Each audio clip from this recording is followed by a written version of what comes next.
Yes, again, it's Thursday, and this is Tackle Shop Live.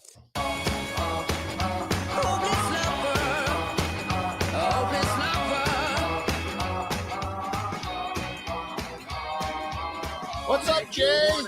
Passing out holiday greetings. I like it, buddy. Merry Christmas to you, pal. Appreciate you, man. The next day, you called baby. Me up. You told me I'm your What's little buttercup. You came over and you fell into man, glide baits. Yeah, well, that's what we like. We like throwing them big tennis shoes around. Absolutely. The big, giant, huge baits on the big 8-footers. Love slinging that stuff. Bob Donahue's here. Yeah, man. Conway Hayden, Robert Mills. You were mine. Mike Hayer, how are you, buddy? Ed Ralnowski, Ray Cruz, David Schottlemeyer, Marky, Lisa Lake, how are you, man? Good to see you, buddy. Yeah, man. A long blonde hair and your beautiful smile. Your sense of humor makes it all worthwhile. Andrew Winters, how are you, buddy? Johnny Kopp, Jeff Santangelo. What is going on? We got a great crew of guys here tonight. You better believe it. Shane McNaughton, what's up, buddy? I am doing good. Merry Christmas to everybody on this week before the holiday. Big Christmas holiday. Week before. Ready for a great show. My name is Mike Acord. I'm here with George Acord, cameraman Nick, and special guest, our buddy, our pal, Greg DePalma, GDP, is in the house, hanging out with us today. Greg, good to see you, buddy. Good to see you guys as well. Yeah, it was awesome. It's we always do our annual meeting about this time of year, and it went horrible, guys. You probably won't see me next year. We had a horrible meeting, but so it was nice to catch up with some stuff and talk some business, but really just catching up and seeing you. And yeah, I mean, the guy had me pee in my pants like the whole day. He's funnier than hell. So a lot of fun. Glad you're here, Greg. We got some great topics tonight. We're going to go over that I know that you do and you know a lot about. So we're going to pick your brain a lot tonight, and we're going to. I'll give you the goods. There's one. There's one good that we're after, and that you got locked up. But I think we're going to try to work things out of you. Okay. And we're going to try. You can try hard as you want. We're going to try. There's what I found out today was there's lots of secrets in this world of fishing. Oops. Lots of secrets. Yeah. So listen. There's lots of them. Listen. A lot more than I thought there was. I can tell you. I do 98% seminars here, but the 2% that's left over, I have to keep some stuff to myself, and something just got out tonight to Mike and George that was kept a secret, and top secret, and still is. It still is. I couldn't get it out of them. But I would say every 2 years after, let's say BassFest 2025, 2027, I'll tell you guys about it. This one here has really bothered Mike. It's a good one though. I broke Nick down when they came back from a filming trip. Yep. And I was breaking down the day, breaking down the what happened, how it went, some kind of footage. How was the footage? Did you get some good stuff? What do you think? And he's telling me about the trip. Man, it was tough, and man, it really humbled us really bad. And boy, Greg really struggled, and blah, blah, blah. And then today we get from Greg, oh, man, we whacked them. We hammered them fish, man. We put the smack down on them. We had 15, 18 pounds and all this stuff. And I'm like, what in the hell is going on here? Well, once I figured out what was going on, I broke out the secret. And I'm like, yeah. And that was it. That's my boy, Blake. I can't get anything. I can't get anything from Nick. I swore Nick to secrecy. He held true. And you know what? If it was a test, Nick passed. I mean, absolutely passed. And he doesn't give anything up. So no. Nick gives you probably a lot of stuff, but I asked him. He doesn't give up secrets. I said, listen, Nick, this has been working for like a year and a half, 2 years. Let's try it here. It was unbelievable what happened. And I told Nick, I said, please don't say anything. And he didn't. Yeah, no, I get it. Nick knows. Nick pretty much knows. I can lock stuff down though too. Huh? I can lock stuff down too. I'll figure it out. See, you're what you're saying to George and I is we can't lock nothing down. You can, but I got real good eyesight. You better be far away. I'll say it. We can lock stuff down, man. I'm telling you right now, we can lock it down. Anyway, it's going to be freaking awesome. So, man, we got some announcements here. We got the big giant show season coming on really fast. It's coming down to the wire here. We are all set up. We are now going to launch our season, our show season, and we got some great dates for you. We have January 9th and 10th is our BassFest, which is, our kickoff show of the year, one of the best shows that you're going to find in the East. It is the best show. It really is. I've been to a lot of shows. There's nothing compared to this show. Yeah, it's a phenomenal show. It's going to be a great time. And you don't want to miss it. So put it on your calendar. January 9th and 10th. It's just spectacular. You just got to come to it. It's a lot of fun. Great savings. But not only that, a ton of education from some top guys. February 7th, Smallmouth Saturday. That's a smallmouth only show. It's one day here at the shop, seminar tent, local smallmouth hammers. We're going to get some other people coming in. When is that? February 7th. Wow. I'll be here. Yeah. I've never made that show. Yeah, no, you're going to be fishing. And I tell you, we get some hammers in here talking. Oh, I know you do. Smallies. Yeah. And then March 6th and 7th is our cabin fever sale. And that one is our longest running sale. It's our biggest sales event of the year. And we'll have seminars going on and all that kind of stuff, but huge savings during that sale. That's kind of a multifaceted sale with all the different types of fishing we do in here, and seminars. We'll get different types of seminars in there. So that's pretty cool. And then of course, May the 7th is SummerSlam. Everybody's been asking. We locked the date in May the 7th, SummerSlam tournament, the greatest open tournament in the Northeast. We get 200 boats. We have a 200 boat cutoff. We get it every year. And, it is a lot of fun, and it's a great event. We'll get really big into that as we go. 17th? Oh, I'm sorry, May 17th. That one got erased off the board, didn't it? No. No, I missed a one. It's May 17th. I'm sorry, May 17th. Details matter. SummerSlam, May 17th. I'll say that again. May 17th is SummerSlam. We locked the date down with them down there, so we're good to go. And we will discuss all that as we get closer and what it's about. But that's one you got to put on your calendar now so you can get off and practice. And we pay out over $10,000 in cash and prizes in that. I mean, besides the Bassmaster Open, it's the biggest payout on the bay. Yeah, it's huge. It's a huge deal. It's a huge deal. So you don't want to miss that one for sure. Now, we always get great talent for our shows. Always get great talent. And this year we have some phenomenal talent. And I'm going to go over who's going to be here for this sale. This is the BassFest sale. We got people locked in. That is unbelievable. We have an Elite Series angler. Fished 116 tournaments. He's a classic qualifier. He has 5 top 10s, and he's 70 times in the money. Our very own Greg DePalma is going to be here. He's going to be here? He's going to be here. Right. Unbelievable. So great to have you. How many tournaments? 116. 116 tournaments as an Elite You're Series getting a little angler. long in the tooth here lately now, aren't you? Oh, veteran, Yeah. bro. Unbelievable. I mean, old. Getting I'm old. not You're right. talking veteran. I'm talking old. Yeah. Can Yeah. you still fish a full day? Shit. Okay. Just I will run circle around any 8-year-old out there. Ain't that the truth? You remember the days of all the packing the goods up and heading home? yeah. Yeah. If you guys ever witnessed that in person, it hasn't changed. Yeah. Right on, man.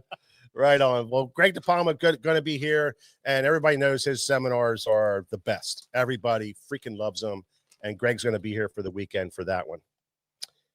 He's a 3-time Red Crest qualifier, a 1-time winner of MLF events. He finished 66 times in the money on the MLF series. No other than Josh Bertrand will be here. Awesome. Right on. Josh Bertrand. Me and Nick got a chance to talk to him at ICAST. Super cool guy. hardcore fisherman. He's dialed too, dude. Like he's yeah. I don't know Josh, but just watching him fish, like he's a guy that's all about the details. He makes things happen. He's good, dude. He's yeah, really he good. makes things happen. Really excited to have him here. Man, we're not done yet. We have a 10-time Bassmaster qualifier, 150 times in the money, 4X Bass event winner, and won over $1.4 million. Stephen Browning's going to be here, ladies and gentlemen. Stephen Browning, we got him signed up through St. Croix, and thank you for them for getting him here. He's going to be really great. Isn't he the guy that canoed or something the whole length of Mississippi River? Well, he didn't canoe it, but he boated the whole length of the Mississippi River. And started out in a canoe. That starts in a canoe or a kayak. Yeah, he started in a canoe. Yep. And he did the whole thing all the way to the Gulf. That's cool. It was real cool. Yeah, it was, and it's a YouTube. We're going to ask him about it. It's a YouTube video. Yeah, we are going to ask about it. We got a multi-year MLF angler, 20 times in the money, a Bass Open angler, over $500,000 in winnings. Gray Buck's going to be here again. He's going to be here for Saturday, I believe. And it could be Friday or Saturday. But he's going to be here for one day, and he's a favorite of everybody's. And we're really glad to have him here for sure. And one more, Nick, 10-time classic qualifier, 5-time winner in Bass events, 129 times in the money, fished both series, Bass and MLF, and back in the day, the FLW tours. And he won over $1.6 million. That's right. Ish Monroe is going to be here also. So that rounds out our anglers that are going to be here doing seminars for BassFest. Unbelievable. I took a little bit of Dave Mercer, brought that out. No, really. Didn't notice. Yeah, I brought that out because Dave Mercer's I'm a big fan, giant fan of Dave Mercer. And anytime I can bring a little piece of him into my life, I just love it. So you know what? Ish Monroe gave me the best advice of my entire life. But it involves a lot of cuss words, and I'm not going to say it. It was before I even really knew him. It was good. Yeah, seriously. He pulled me aside, like he grabbed me and pulled me aside and told me this. Well, George and I, he's been here with us for a long time and longtime friend of the shops, and we've always said he's one of if not the hardest working guy in the industry, and not only that, it's a true person, and it cares. He absolutely cares about everything fishing, and will definitely blow your minds in seminars. So really excited to have him, really excited to have everybody. And Greg, really excited to have you back. And probably one of the most requested guys for seminars, Greg DePalma, for sure, because his seminars are thorough, very, very good. So really happy that Greg can work it out to be here also. So very exciting show. Don't miss it, ladies and gentlemen. Do not miss it. You're going to want to be here. And that is January the 9th and 10th.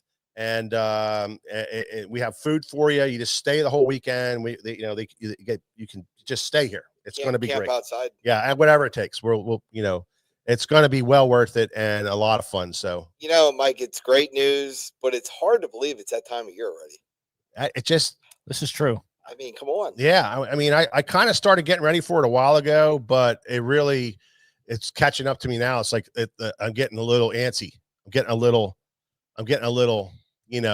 kind of crazy about it because there's so many details that I got to keep up with, and I feel like I'm getting pinched now. The time frames get pinching down. So it's there because it's here. It's here, and there's a million details and a million things to do. So not only that, but tractor trailer loads of tackle are coming in almost every day. So we're trying to get that processed and put up and take care of everything else. So it's a lot of fun, keeps us busy, makes the days go real fast, and gets us through this freaking winter quicker. So that'll be the kickoff.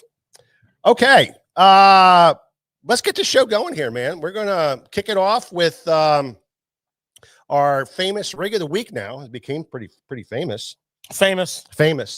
And rig of the week is sponsored by Nomad Designs. And I don't know if you know this, Greg, but they sponsor a $25 gift card. I do. Yep. To anybody who, let's get this right, Nick, likes and shares, and in the comment put at Nomad Designs Freshwater, and click on that, and then so they see it. That's your entry. Yep. So like you said, you like, and you like the post, you share the post onto yours, and then you tag Nomad Designs in the comments. Tag them. And you just do that. That's a great word. That's what it is. You're tagging them on there with the at symbol. Type in Nomad. You'll see it come up. You click on their file, and that tags them in there. Tags them right in there. Yep. That's really big thing to do. And you will be entered into the drawing for the $25 gift card. And today, we had our guy, one of the guys that won, I think last week or the week before, he was here. And he got used his gift card today and bought a bunch of blade baits up. So hey, $25 is $25. So there you go. Well, it's just funny because for this week's winner and winner of the $25 gift card is Tanner Weimer. Tanner Weimer. Congratulations, buddy. That's a $25 gift card. You're the winner. And Tanner watches the show every day, and he's the son of one of the guys that works here. So he watches it every single show. He watches it. So he was in the other day buying a gift card for his dad. And I shouldn't have said that, huh? Cat's out of the freaking bag now. Probably, that's something I shouldn't have said. No, it's fine. Is it all right? It's a gift card. Yeah. Okay. And so anyway, there's his dad. There's his dad right there. Yep. Yep. That's the famous stallion from the shop here. We love him so much we put him on koozies. Yeah, we got him on koozies, and we got him on the clock up here. So it's so Tanner, congratulations. You're the winner of the $25 Nomad Designs SFT Tackle Dip gift card. All right, George, what is the rig of the week? Well, this one is actually a request from a longtime listener who called up the other day to check on the availability of some stuff he wants to get his next time through. Nice. And he said, you know what? There's an old rig I used to use that I haven't used in a while. And, you know, it's my favorite, used to be my favorite winter fishing technique. You know, I probably would have never remembered that myself. And we're going to talk about the float and fly. Float and fly. The float and fly. I mean, and that's not on everybody's radar. No. Now, I did bring it up to Greg. And, of course, he's had experience with it. For sure. 100%. So I used to fish a lot of winter leagues. And when it got like tough, the float and fly would get you then one or two bites that you could not get. Like, seriously, it would do it, which is crazy because it's definitely in a class of its own, for sure. I think it is. Well, if you think about it, it's kind of like hover rigging or strolling long before there was hover rigging or strolling. Yeah, it is. I mean, you're suspending your bait in the water column for an extended period of time. And, you know, of course, when this first came out, it was a 2D sonar world. And, you know, you would find bait and that bait tends to be at the same depth range. Yeah, that was a dictator in the lake, you know. I mean, it'll be whatever. You know, if it's a shad lake, they'll all kind of be at that same level. And then the textbook would tell us find where that level intersects a hard breaking shoreline, point, ledge, what have you, and start your search there. And sure enough, you'd catch fish in those situations.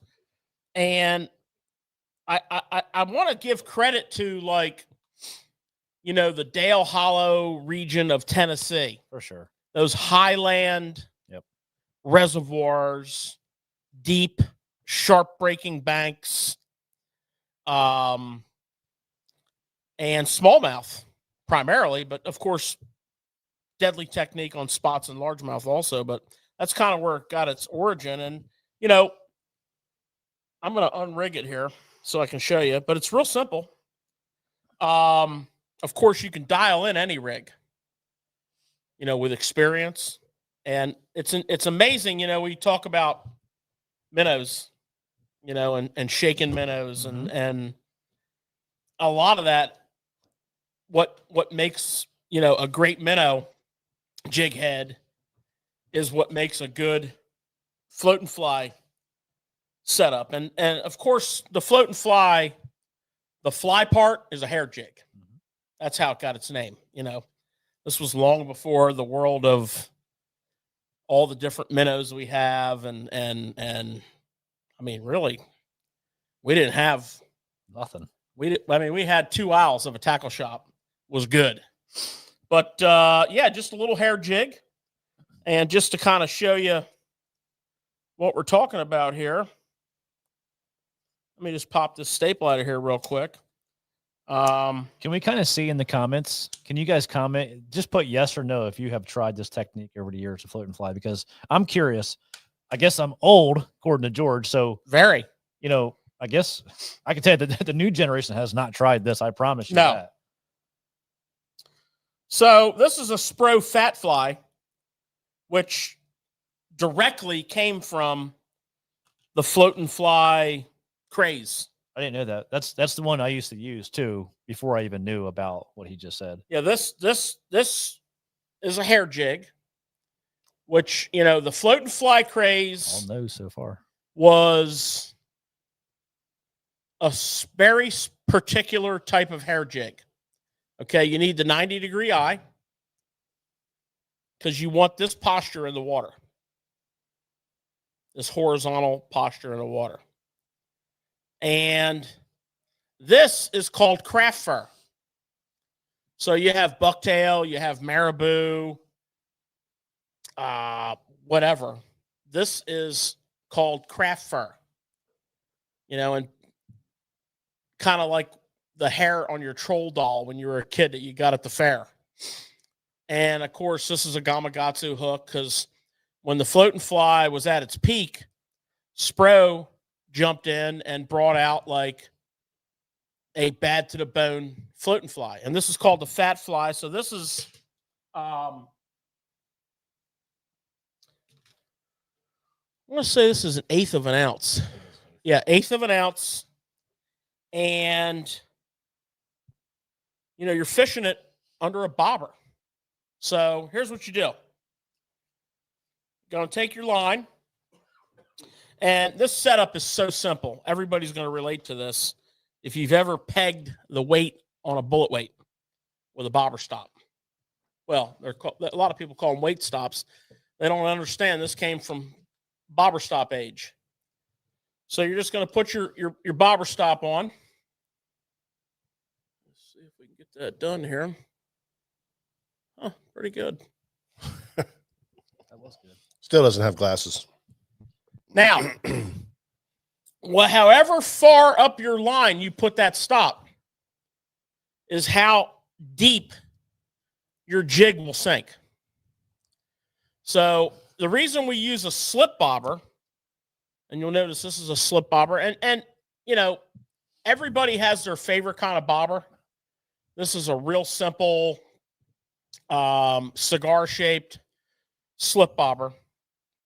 But the reason we use a slip bobber is if those fish are 10, 12, 15 feet deep, we're going to set this stopper 10, 12, 15 feet up our line. And then when we put our bobber on, this part's a little more surgical. Now, depending on your bobber, I am going to give you a little tip on this. Depending on your bobber, you may need to put a bead on, a small little 6 millimeter plastic bead. But this particular brand of bobber has like a little insert so that the bobber stop won't slide through the tube. And then when that sinks, it's going to sink until it gets to the bobber stop, right? Now, here's a trick for you. This bobber that we're using is a smaller bobber because this is a lightweight. The bigger the bobber, the more resistance it has. So this jig is probably not going to sink this bobber to its neutrally buoyant position, which is right at the color change.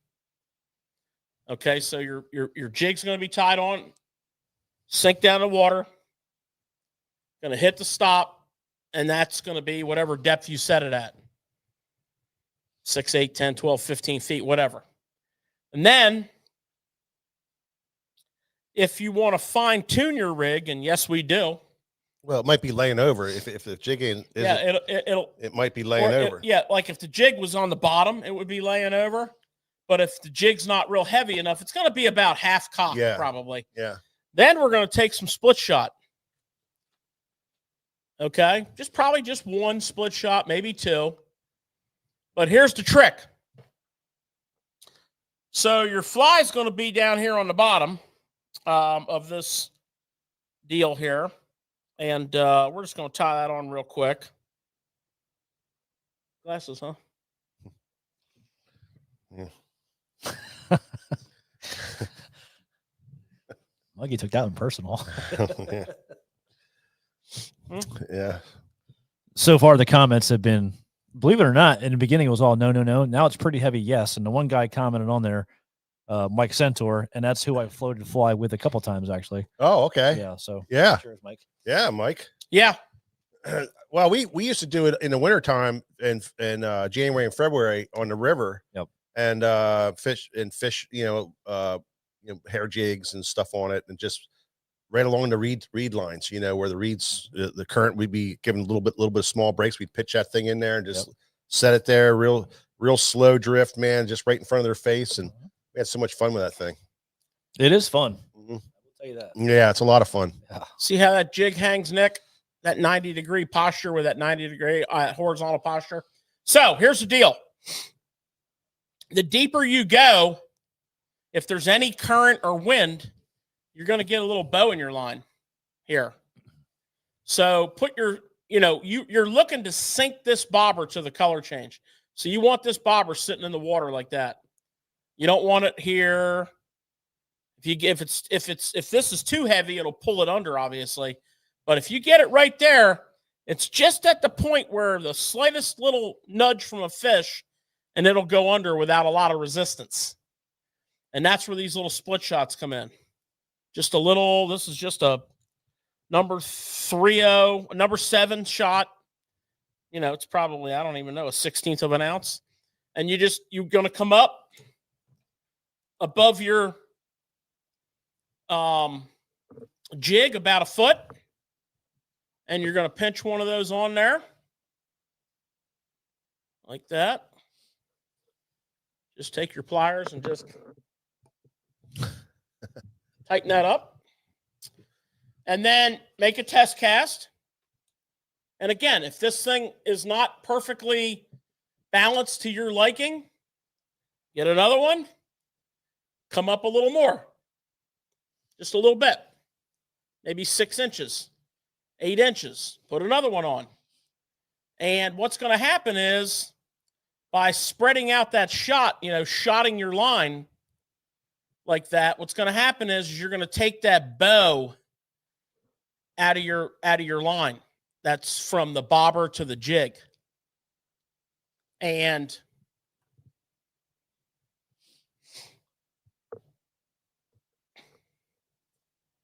there you go.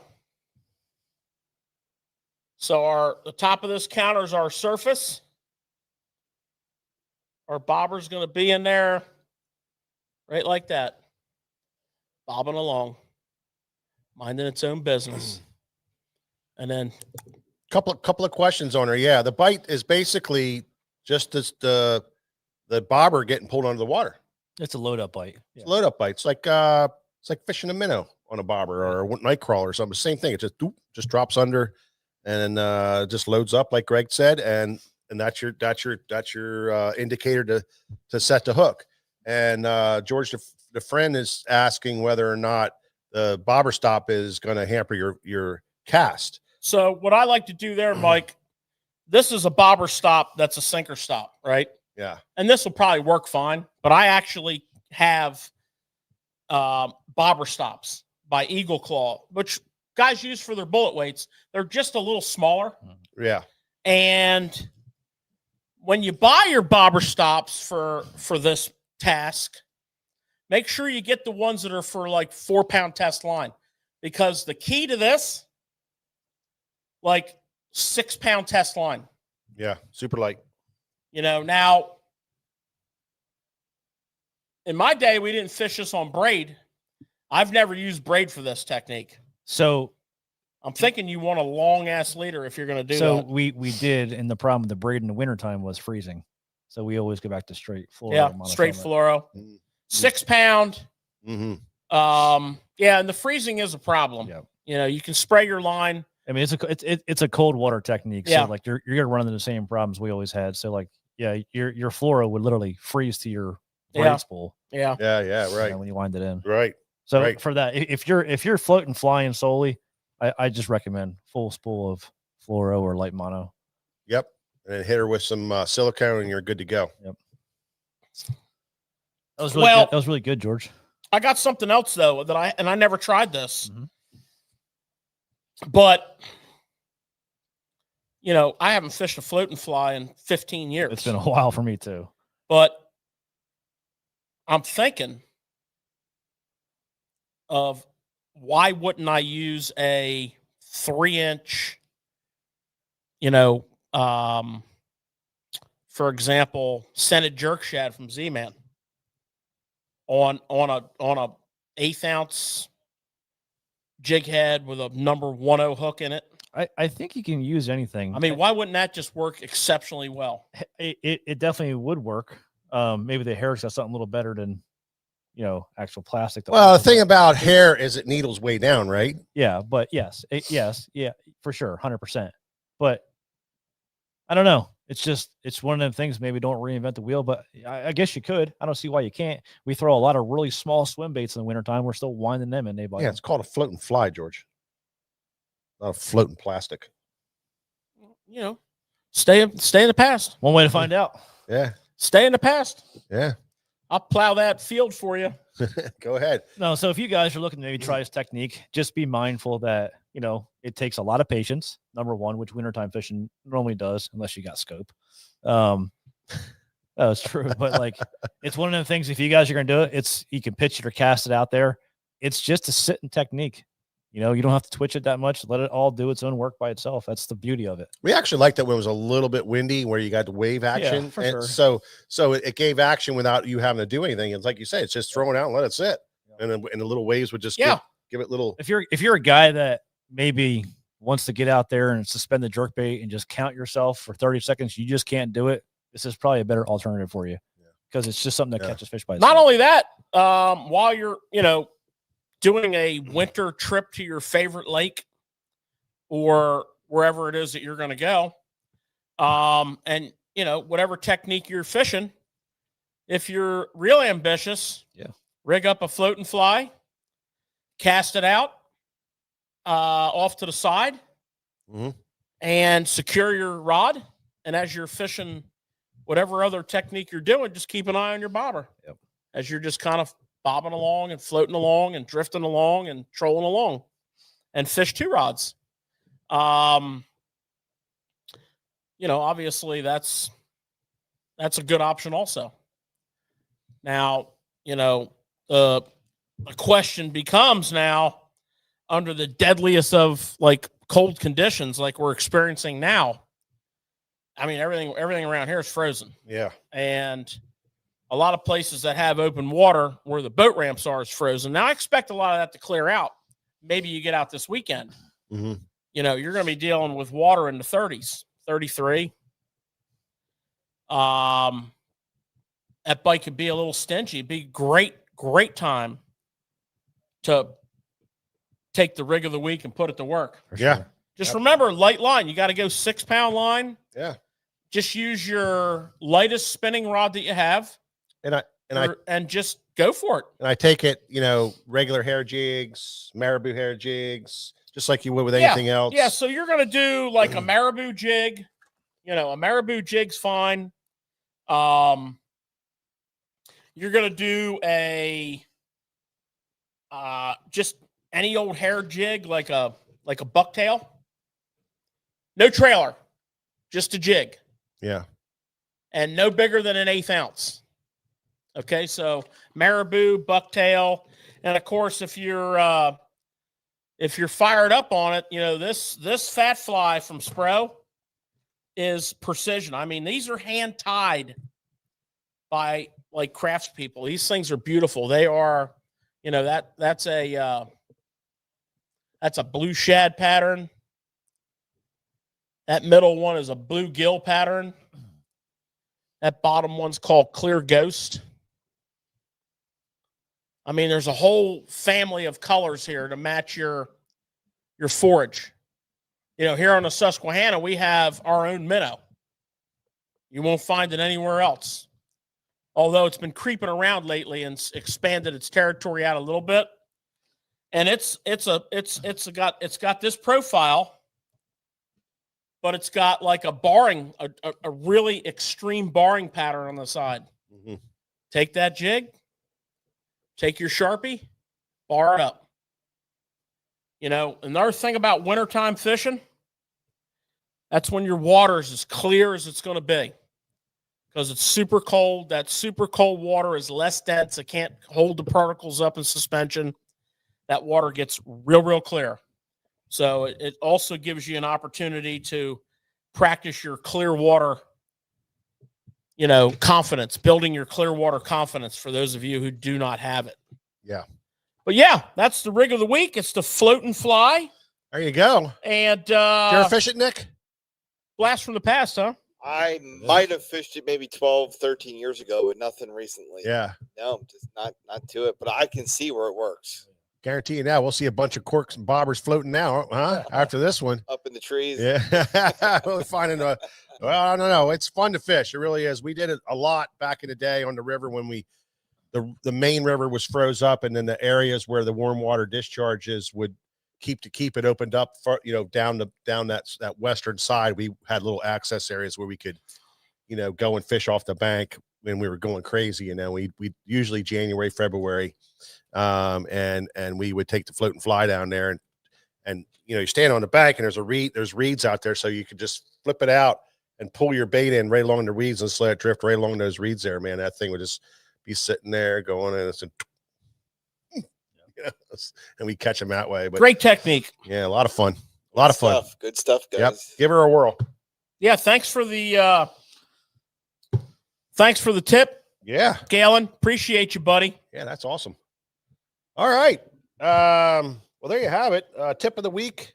Make sure you guys get signed up for the winner for the drawing, and you'll get a chance at the $25 gift card from Nomad Designs. All right, George. Man, this is a tackle shop. Oh, here we Greg go. DePalma. Mm-hmm. And we love tackle. Yeah. And you know what we love even more than tackle? We love talking about tackle. Mm-hmm. And we call this section, Greg DePalma, Tackle Talk.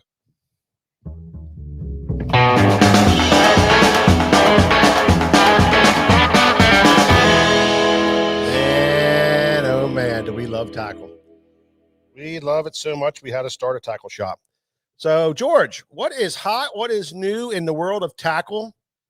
And what do you got to tell us, brother? Well, I got some big time stuff right there behind cameraman Nick.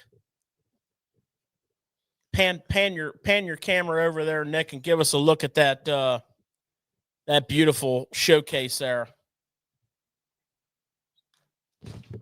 That's Smith Optics, Smith sunglasses.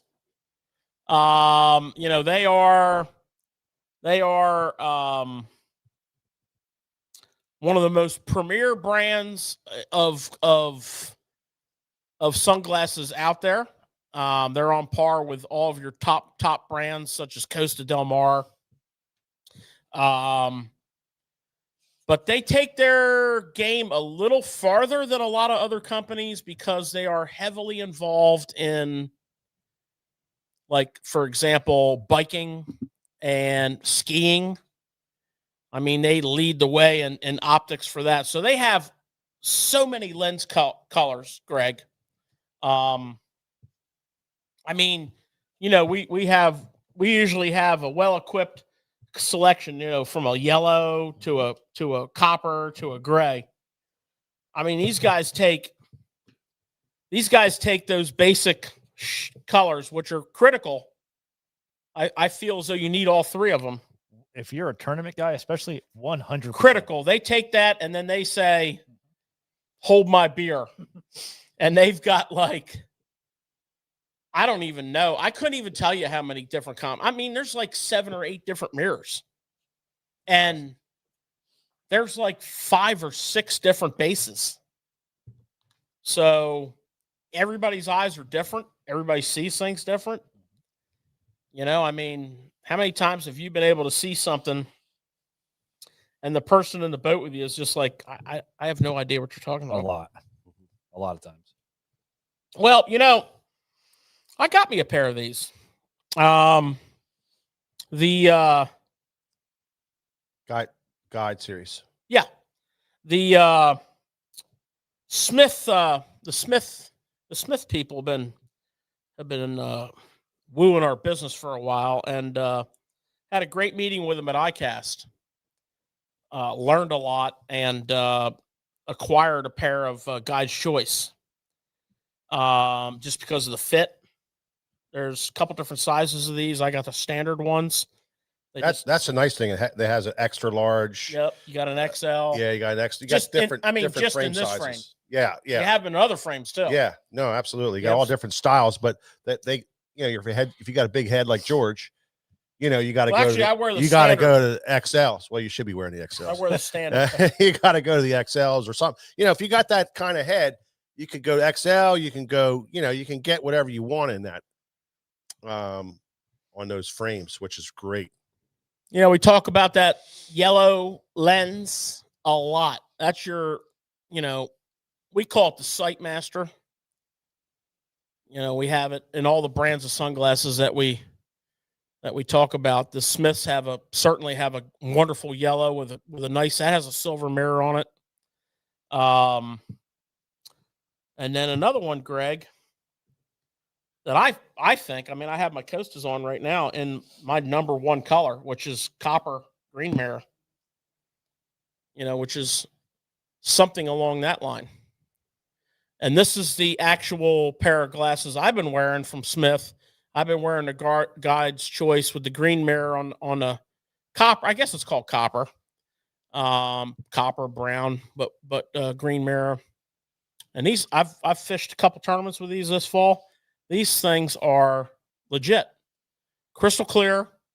They have all kinds of cool terms. We were trying to read up on them to get their terms right. They have what they call chroma pop. Yeah, that's a big deal. That's like, you can call it whatever you want to call it. It's a layering of filtration, and it's crystal. It enhances everything. It enhances the and colors, the clarity, and makes everything crisp. That's the thing that's what that chroma pop does. And it does. I've been wearing them now for, I don't know, 5 months, and it's pretty good. The big thing for me, Greg, that really separated these was and they call it photochromic. So this same pair of glasses right here will lighten and darken as the conditions change. Sweet. So, Very sweet. if you're a guy that has had bad success with a copper lens with a mirror on it, because on bright days it's just not dark enough, these darken down that extra, 5 or 10%. And vice versa, when it's cloudy and gray, these lighten up from their sort of baseline. Yeah, how awesome is that? It's great. It's great. And I've been testing that theory out pretty well too. Yeah. Walking into a building after being outside for a while and having them at that you know, level, and then coming in and having them lighten up. Yeah. So that's a nice feature. You know, awesome frames, spring hinges. That's the thing that I really liked about them. Got a little give there. When you put those on, George, when you know, it doesn't pinch at your ears, it doesn't pinch at your temples, and it's not going to be that thing where at the end of the day you got a friggin' headache. It's real springy, and it feels real light on your face. All the glasses, I tried them all on the day earlier. They don't all have that. No, but they all feel like they're light and airy on your face. They're not pinching your head all over. You know, if you slave to the style, you can still get your quality fishing lens and maintain. And what's that? Anaya? What's that kid's name? Fisher Anaya. Fisher Anaya. That's what he wears. Those style. He's got his groove on. That's good information, Mike. I mean, you know, I'm just saying, if you want to be like Fisher Anaya. Here's the Embark with the side shades on there, which you can pop out. Made famous climbing Mount Everest. Everest glasses. Yeah. There's probably 3 or 4 people still on that hill that have these on. That is a bad to the bone lens color. Well, I don't know what that is, but that thing is silver. It's damn near clear. I mean, it is. But you put that on though, George. You put that on and it darkens up a little bit outside. Whatever that is right there is bad to the bone, man. It is really cool. It is really cool. So, you know, here at our shop, you know, we've sold Costa since the mid 90s. I mean, we're Costa users. We're Costa sellers, but you know, there's so many other options out there, and we've sold some other brands, but the Smith brand, you know, we have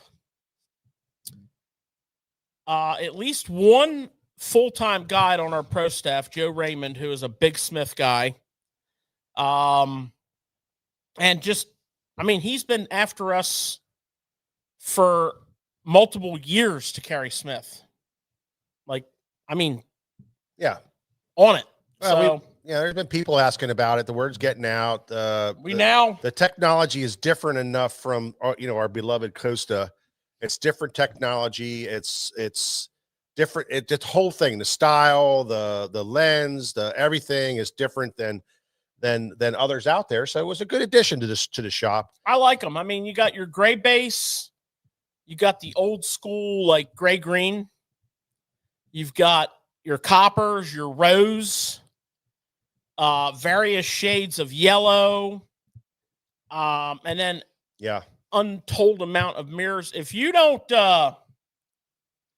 can't find something you like in the Smith lineup, you're gonna have to just remember the guy in the movie, like where he was shipwrecked and he was gonna go snowblind, and he like put cloth on his face and cut slits in it so he could bear. That's what you're gonna have to wear. Because I mean, these guys got it all. They do. They have everything. Got it all. And they also have different. The other frame style, I think, is called the hook set. A little bit smaller, thinner. It's not the big, big goggle cut type thing, but a little bit thinner. Yeah, it's just cool. It's just got a frame for everybody, and the guide's choice is above and beyond their number one for fishing. It's their number one, but $217 to $327. If you want good, you got to pay for good. If you want the best, you got to pay for the best. We said that for years though, with Costa and some of the other. I mean, you really don't understand it until you put them on and go outside, or put them on, go outside, and go fishing. You just don't understand what. Well, it's a major difference. You don't understand what good quality glasses do for you until you put them on, go outside, and then go fishing and see how they help you immensely. And at the end of the day, when you get home and it's dark, you're not all freaking headaches, and you don't have those headaches. You don't have all that problems with the stupid glare getting in your eyes on cheap pair of glasses. These things take care of it all. I mean, you do it all the time, and you have really high-end glasses, and no doubt. And it just changes everything. It protects your eyes. You get the protection, you get the technologies and the filtrations and stuff, and it just makes it such a big deal. Greg, you know, obviously you're fishing on tour. What's your favorite mirrored lens? As far as color? Yeah. Well, like George says, sometimes it really depends on, conditions more than anything. Honestly, now that I've been staring at a scope a lot, the blue mirror for me in my eyes works really well, even though it's more towards ocean style water, clear water. But I still wear green mirror probably a lot, just as equal. Mm-hmm. Green is probably the most, I would say, sought after for freshwater. Mm-hmm. But again, we have a photochromatic too, the lens I wear. Real good low light situations. Yeah, well, for those of you out there in the world of glasses that are not sure about all the talk, typically speaking, a blue mirror is going to be on a gray lens. I'm sure these guys have a blue mirror on a copper lens because so that's how mine are. They're a blue mirror on an amber lens. Yeah, and I'm sure these guys have it too. But typically, you'll find a blue mirror. If you look at a blue mirror lens, most of the time it's on a gray. If you look at a green mirror lens, most of the time it's on like a coppery color. One thing I noticed with Smith, they do have blue mirror on copper. They also have a gold mirror on a rose, and that really brightens up. Also, and it's got that range to it. So, the word is this. If you're up in your game, you're getting better combos, you're putting together better rods and reels, you're getting better electronics, you're getting better at casting, you're getting better at catching fish, you got a better rain suit, and you're still wearing pugs. I mean, you're literally missing out on, and I mean this without even trying to be joking and having fun. You're right. I can't even tell you how many times, countless amounts of times, on my boat where, I'll be fishing with a really good angler. And I'll be like, I can't believe you're not throwing it that long over there. They can't see it. Shallow cover, it's money. The ability to see it and plan out your attack, your casting angles, your boat positioning, what bait you're going to throw at it until you're right on top of it. It's night and day difference. I used to carry like 3 or 4 pairs of coasters in my boat way back a millennial ago when I was guiding. And if my clients didn't have decent glasses on, I gave them to them. Not to mention the safety factor. Now, on my boat, in my experience alone, one guy with different people on the boat, there's been 3 different times that either myself or someone on the boat has been hit square in the middle of the lens by a projectile coming back at you, like blinding you. And that's the thing about another reason to have good glasses. So check them out. Got to wear them all the time. Check them out. You got to wear them all the time. And check them out. We'll be glad to answer any and all questions for you on Smith. And if you come in during BassFest, we're going to have some Smith pros here. And there's nothing they're going to like better than to talk to you about Smith glasses. George, you were talking about getting hit square in the middle of the glasses. Happened a couple times. We were at Raystown, and it was the year of the cicadas. I mean, they were everywhere. And we're going about 62 mile an hour down the lake. Beautiful day. And my co-angler, luckily they had glasses on, and it hit him square in the glasses. And I think it would have took his eye out if he. Oh yeah, for sure. Especially one of them things. Oh, they're huge. Well, I tell you, I told you my. Did I ever tell you my bullet weight hung in a tree incident that I had? I don't think so. It wasn't in the eye or the facial area, but just to tell you what one of them things could do. I had an 1/8 ounce tungsten bullet weight, and I was flipping all day long, and I was fishing a lake that I swear the leaves on the trees had fingers, and they would come out and grab your line. It was the most unbelievable leaf I ever dealt with ever, and it's a different type of tree on that lake. It really is, but we had to get way back underneath, and the line would always catch up. And it was the end of the day, and it was, it was just a disaster. The whole day was a disaster. And I get hung up in this tree, and I'm like, son of a gun. I reel down on this thing, and I pull like crazy, and I'm pulling, and I turned away. And I pulled, and that thing let loose, and the bullet weight came back and hit me in the arm. And I was like, oh man, ow. And it was this arm over here. I was like, oh man. And I'm like, what the hell? And I'm looking at, there's a hole in my shirt.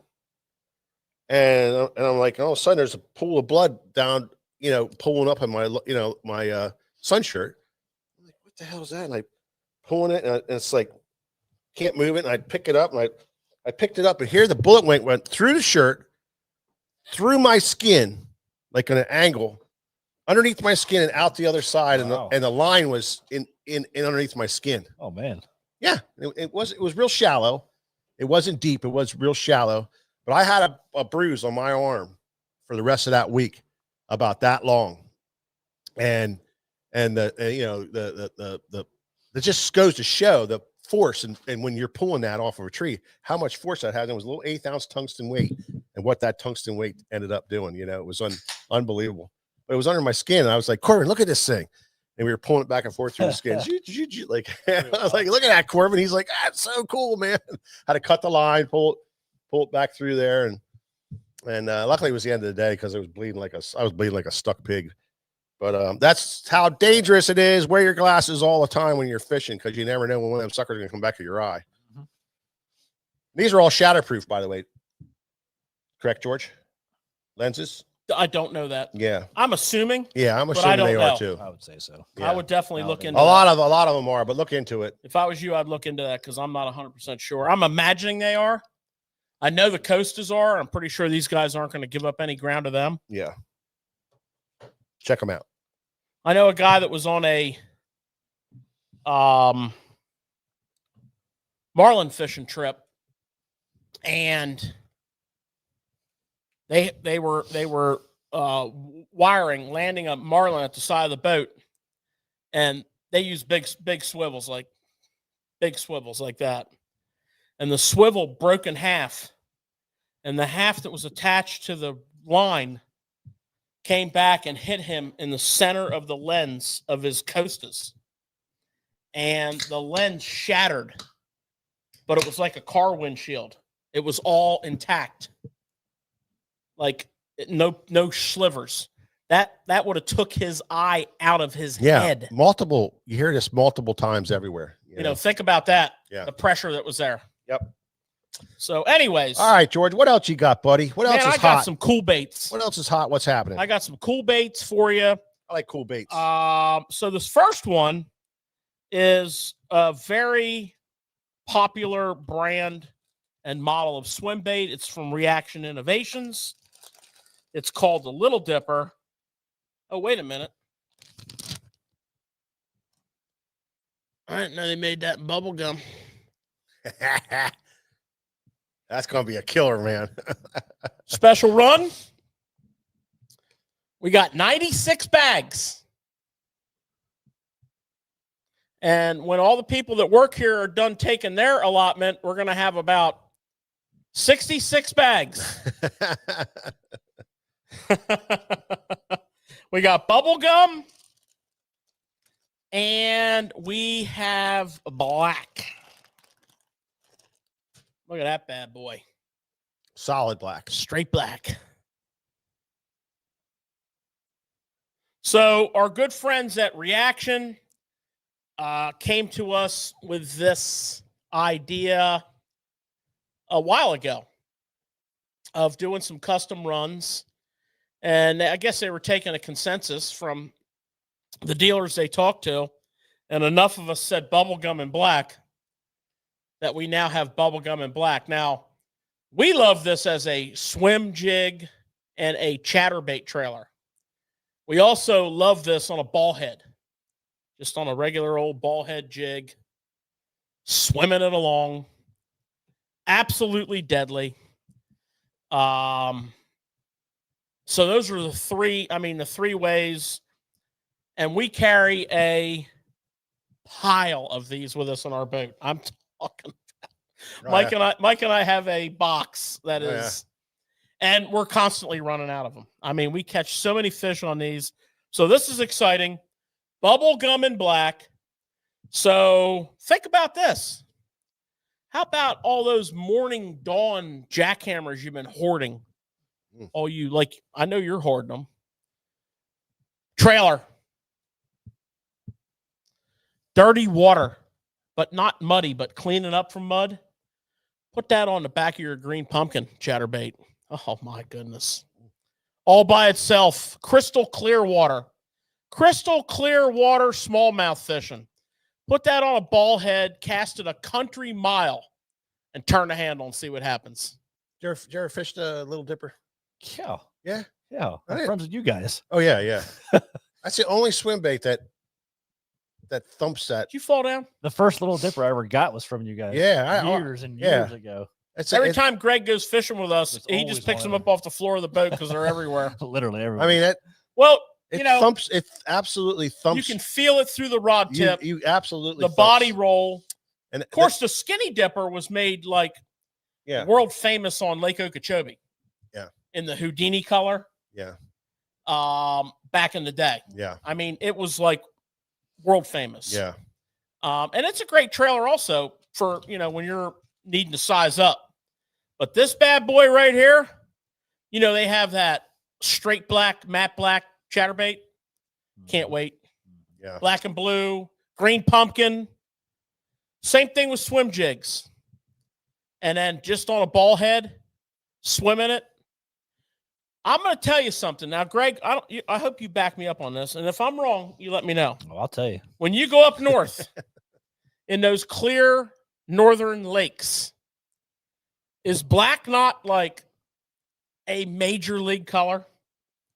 Anytime I go to a sand wash, that is the #1 color. And that's as clean as water as you can get. Oh. I know when I go like up on Champlain. Mm-hmm. These two colors right here are yellow Champlain. I mean, and Both black, like a black 6-inch Senko, a black on black jig, a black swim jig.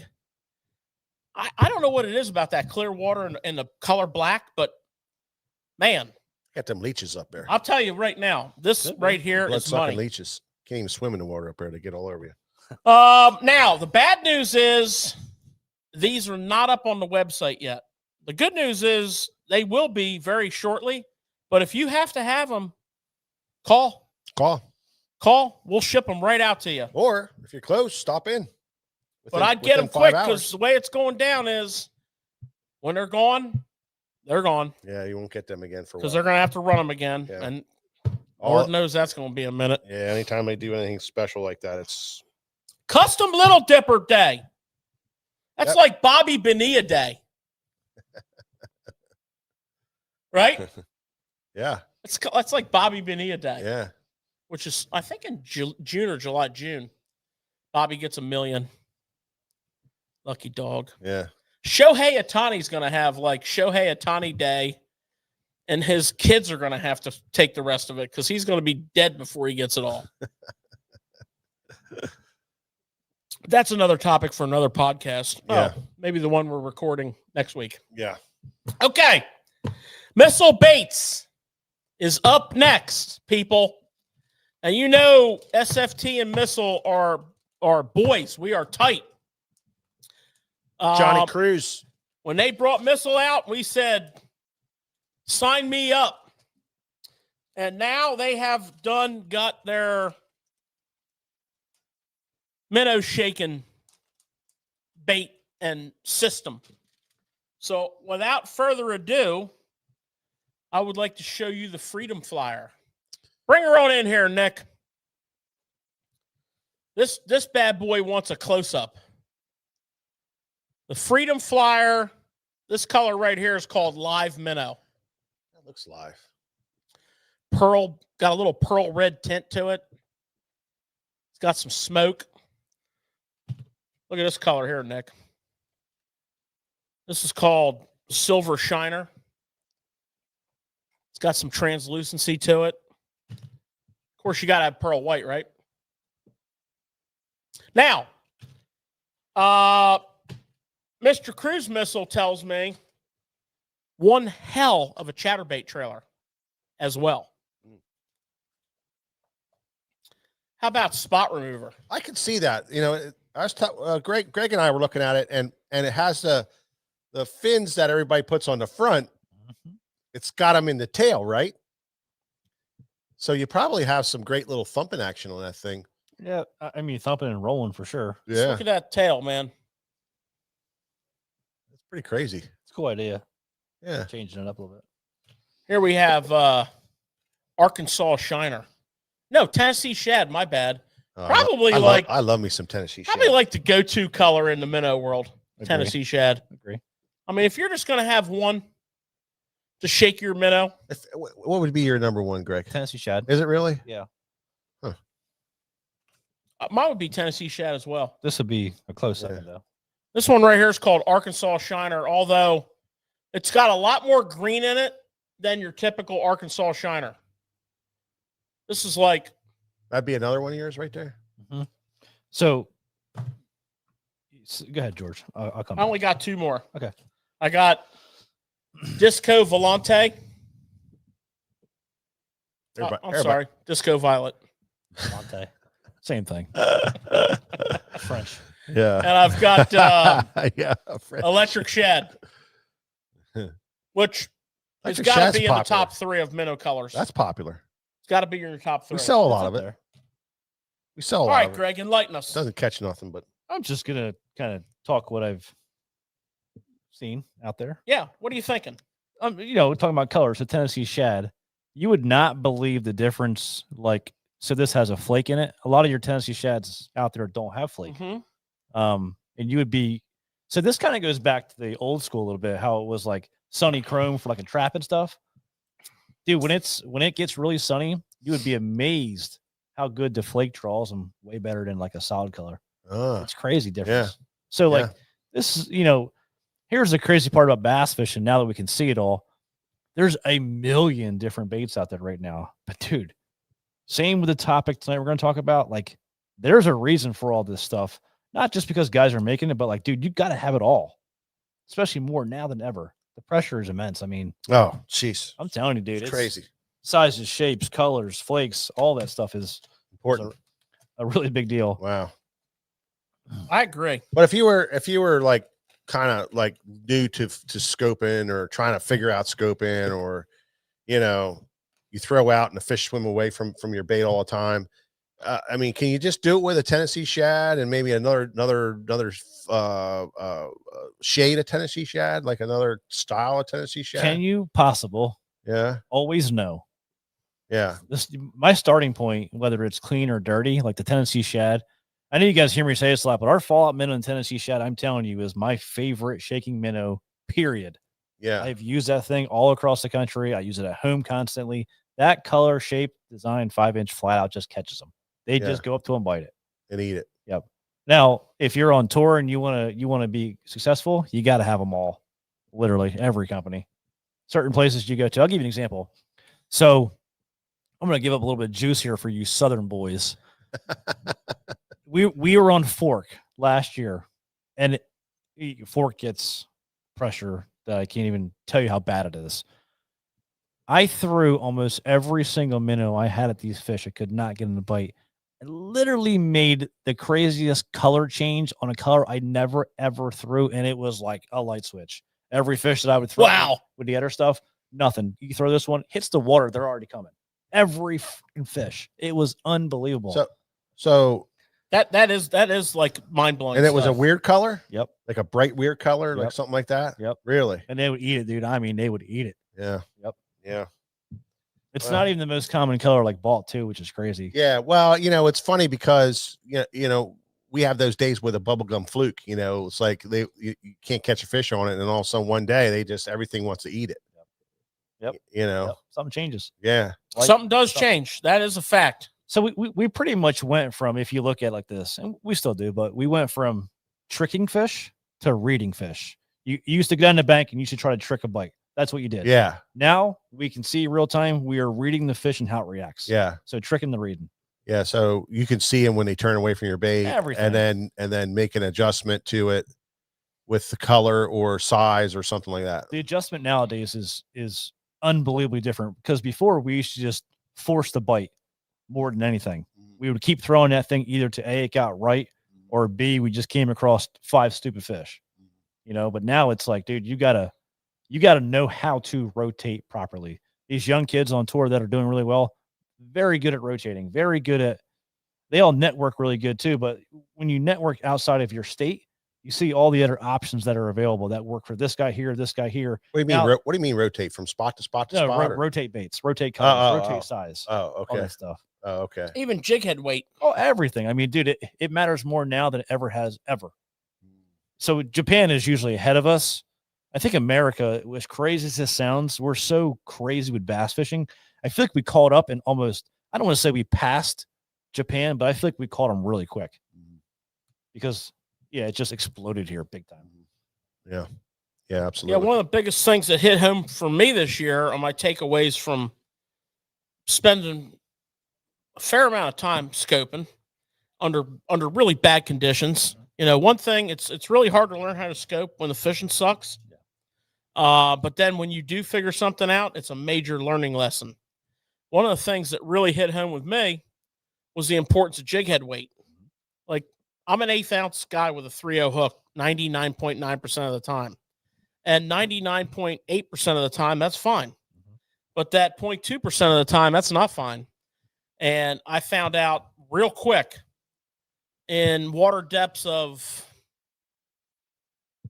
12, 15 foot or less, how important a 16th ounce head can be. Oh, no doubt. On a calm day, when the fish are real skitty, that 16th ounce head is like, you got to have a pack or two. You know what I mean? Now, do you tie a loop knot? So I do and I don't. I do both. Have I really seen where it made a difference? Maybe one lake where I saw it made a difference. And again, it's like anything else. There's little specialty things per lake that might help you out. Maybe one time I saw a difference, but for the majority, I tie a lot more to the head than I think most guys probably do. Tight. Yeah, I just tie it tight. I do all the actions for myself. But, talking about action, so what's this bait size? How big is this? That's a 4.25. Okay, so 4 1/4. So you have to figure, if you're a guy that's throwing a lot of like between that 4 and 5 inch too, and I really saw this make a big difference on 10 killer this year. It was a slight adjustment that I made, and I had a lot of guys around me that are really good scopers, and they did not catch them, but I caught them. So one of the adjustments that I made too, you have to figure, if you're throwing a bait in this size, and let's say you're throwing a jig head of this size and a hook that's in that 3 or 4 out size, if my hook is going back on the bait where this particular bait, maybe because of the tails in the back, maybe this bait is where the roll action comes from the back and works forward. If my hook is so far back on that bait, I'm going to impede that action. So a lot of times I'll go through one of my rotations, more or less, if I'm making changes. If I feel like I have the right color, my change is going to be going from like a 1/0 or a 2/0 to a 3/0, because that's either going to let the bait move a lot more or move a lot less. Does that make sense? Yeah. Yeah. So you got to figure, if you're fishing really cold water, a lot of times cold water bass bite better. But if you're fishing really cold water, you can take the action out of the bait, which is really good in cold water, by adding a longer hook. That makes sense? Yeah. It makes a lot of sense. Yeah. So on 10 killer, I went down, I was throwing the fallout minnow I told you guys about. And I'll tell you a little something too that I like a lot. So Greenfish Tackle, I don't know what it is about their little jig head, their heavier jig head, but it just gets bit better than all the other jig heads that are on that same, like, what's Gussie's called? What's his jig head called? His jig's called Guppy Head. Not the Guppy Head. Is that what it's called? Anyway, so No, that's the one that you're talking about, is the guppy head. No, he's No. talking about the. bad little shad. Or He's bad talking little about dude. the bad little dude. bad little shad head. Bad little shad head. yeah. So like what I'm getting at, the bad little shad head and the Gussie head almost look alike, but they do not fish alike. Really? Yeah. So that one they sell here or anywhere, that's a really good one. Yeah. And the heavier, I'm talking like that 3/8 and half. When Yeah. you're fishing really deep, I don't know what the difference is. Yeah, bad little dude. What's his called the Smeltinator or something? Yeah. Smelling Yeah. it. Yeah. Yeah. The Yeah. Smeltinator. Yeah. Almost looks identical to that, but I Yeah. don't know what the difference is, but they bite this head way better. Oh, wow. Yeah. Huh. This is badass. We talked about this jig head last week. Yeah, it's got a good hook Yeah. on it. It's got a great hook on it. It's Great. got an awesome keeper on it. Yep. That cylindrical keeper is so good with both regular plastic and Do you use super glue? Oh yeah, Do you? you have to. Yeah. Yeah, you just have to. I mean, you can get away.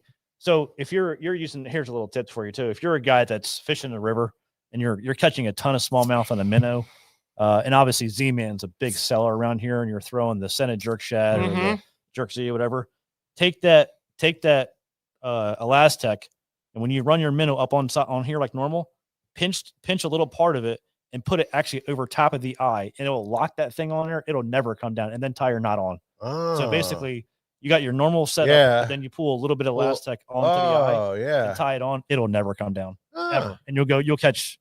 You can fish that thing as long as you want. mm-hmm. There you go, Wink. You know that? Yep. You didn't know that, Nick. Is that Be real, Mike. is that one of them secret things It's you didn't one of our see? secrets. You didn't pass it on. See, this is Nick. I'm telling you, I'm reevaluating our friendship. That's an overlooked secret. I am reevaluating our friendship, Nick. I really am. I'm just shocked. See what you did, Greg. This trip is such a shocking trip from Greg. That's just It's detrimental. to himself. it's bad. It's bad. Check this out. All right. Well, boys. it's okay. I got secrets too. Let me get my. I got good secrets. Yeah, I'll tell you sometime, Greg. Maybe 2 years down the road. I'll give you a prime example. Like I used to come into the store when I first started throwing a robo worm on the bay, and I would never tell anybody the color. And then the color got out, and it was like everybody knew about it, which Yeah. is fine. That's true. So this is That's the Missile Baits eye roll jig head. A lot of people are tying, which I asked you about, the loop knot Mhm. to give your jig head more freedom of movement. And whether it does or it doesn't, that remains to be seen.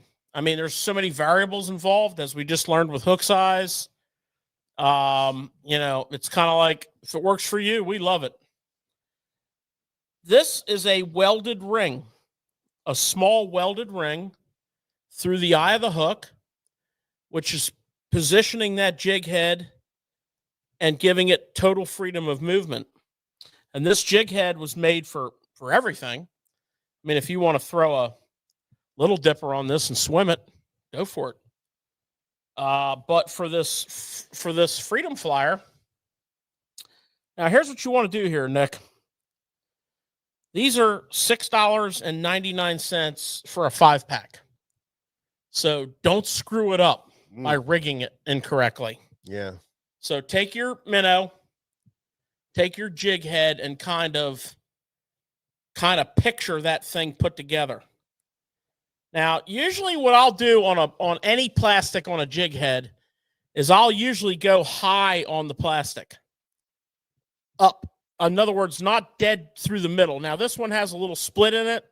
So, you gotta keep that in mind. But I want that a little above center on this particular bait. Okay? And right here's where my hook comes out. Right there. And if you really want to get picky, just put a little tear in the back there as a marker. And then center it up and take your time. Okay, this isn't a Guinness Book contest. Center it up. Schooling. Huh? What if they're schooling? Pick Well, up something else. you might want to, yeah. I mean, freaking out. What were you saying to me the morning we fast as pulled up on possible. our first spot and they were schooling? Yeah. You I went know. into some kind of, you were speaking in tongues. That's the truth, man. We pull up on our spot. We take the boat off a pad. We don't even put the trolling motor in the water. And they're just blasting shad. And he throws out and hooks one. And he's like, I won't really repeat the exact verbiage, but it was something like pick up a boop, boop, boop, boop, boop, boop, and get your boop in the boop, boop, boop.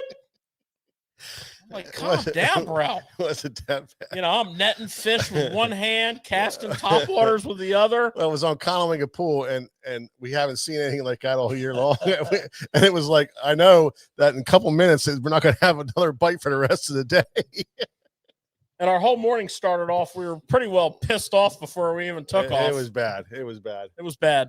Oh man, that was We funny. ended up having a great day. Oh yeah, we always have a great day. We always but, have a great yeah, day. whether we catch them or not. That's As long as the boat doesn't sink, we're irrelevant. going to have, I can pretty much guarantee if the boat doesn't sink, we're going to have a good day.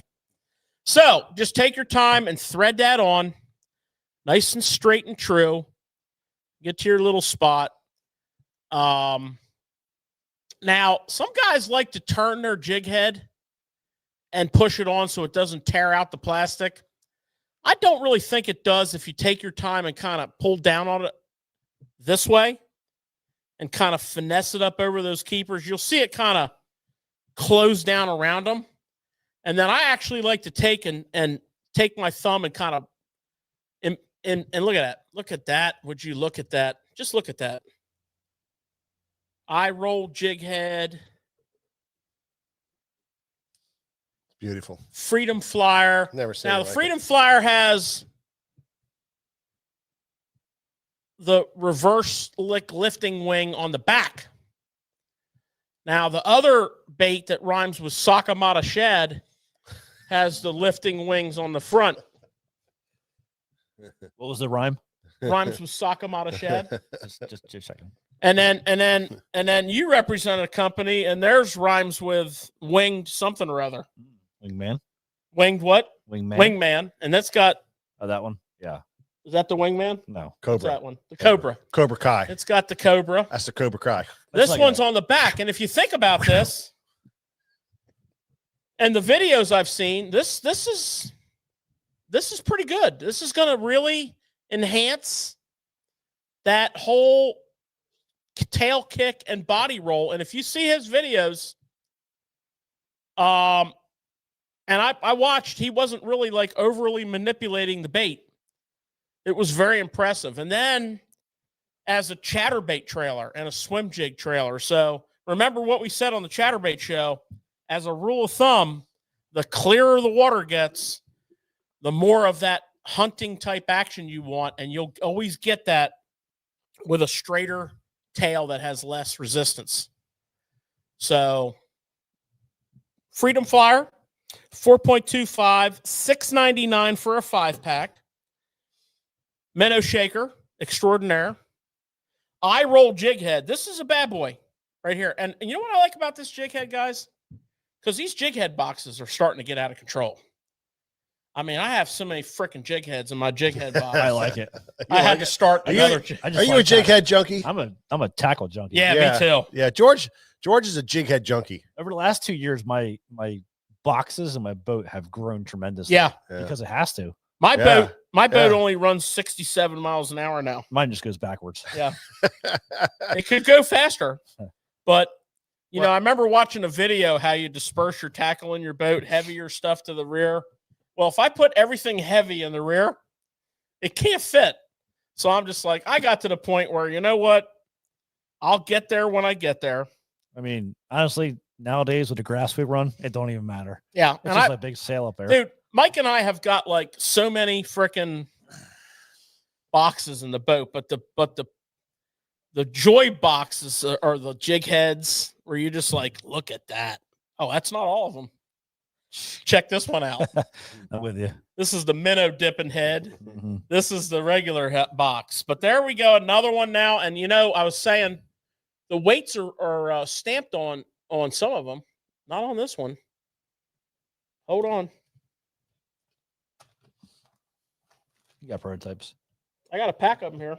Yeah. Oh, yeah, right here. I do have prototypes. I'm a prototype type of guy. I'll be a son of a gun. Yeah, there it is. I knew I saw it on there. The weights are written right on them. On the collar. And, you know, I mean, clear as a bell. That's a 1/4 ounce. Sure enough. 1/0 hook and a 3/0 hook. So you can get a 1/0 hook or a 3/0 hook to make Greg's point. Or if you're fishing a smaller bait. I like a 1/0 hook on anything like 4 inches and under. Like 3.5-inch bait. And I like that bigger hook. I just do. And you got to watch too. Some of these companies, the way they measure these hooks out for knots are different for sure. Yeah. Yeah, they are. They are different. This is a quality hook. Yeah. You know, one thing I like about Missile, It's got to be USA made. Their stuff. Now, I don't know about their jig head, but their plastics are all USA made. Most of their jigs are. And I'm sure that jig head is there. But anyways. Hey, George. So one of the things that you mentioned with that setup there is that he didn't have to overwork the bait to get it to do what it needed to do. But I wanted to ask you a question, Greg. As more and more people are shaking a minnow, do you think people overuse their minnow, like overshake it? Or do you think less is more? Or I would say guys that are new undershake it. They're not need to shaking get it more. enough. They need to get more. Yep. Because I've fished with plenty of people now, and I've seen plenty of guys doing it, and I think they're not working it enough. The biggest problem that I have seen across the board is people that are new to live scope shaking a minnow is once they get the fish's attention, they stop working it, and they completely lose the whole thing.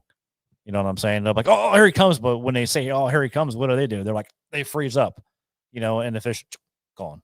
That's the most common thing I've ever seen by far. You know, that's the total opposite of what you want to do. You want to shake it more and move it faster. If they're coming and they're hot, get that thing away from them. I mean, that's if you can. And the other thing to do, I mean, if you're a really good minnow shaker, you know that all you got to do is just keep that thing coming perfectly like you are keeping it, and you'll catch that fish. But a lot of times, you know, it's bass fishing, so there's still reaction, there's still speed, all that stuff still comes into play, regardless if it's scope or not scope. But like, it's still bass fishing. That's good stuff. All right, guys. We got something new to the shop too. Yes. We're just getting started. Yeah, George. Look at this. This is the Greg DePalma Collection 2.0. 2.0. Now, what's cool about this hat is this whole part here is waterproof. And my favorite comment that I get from people, how can it be waterproof with all the holes in the back? You are a fair weather fisherman if you ask that question. You just outed yourself, okay? You don't even own a rain suit because you don't need one. You even go into the clubhouse when it's golfing and it starts to rain, okay? When you put your hood up on your rain suit, what happens is the rain comes off of your hood. No matter what you do, it can be a long hood or you know, it moves back on you and it drips into this brim and wicks up through here. So these holes are irrelevant. This is all under hood. So, you know, when you make that comment,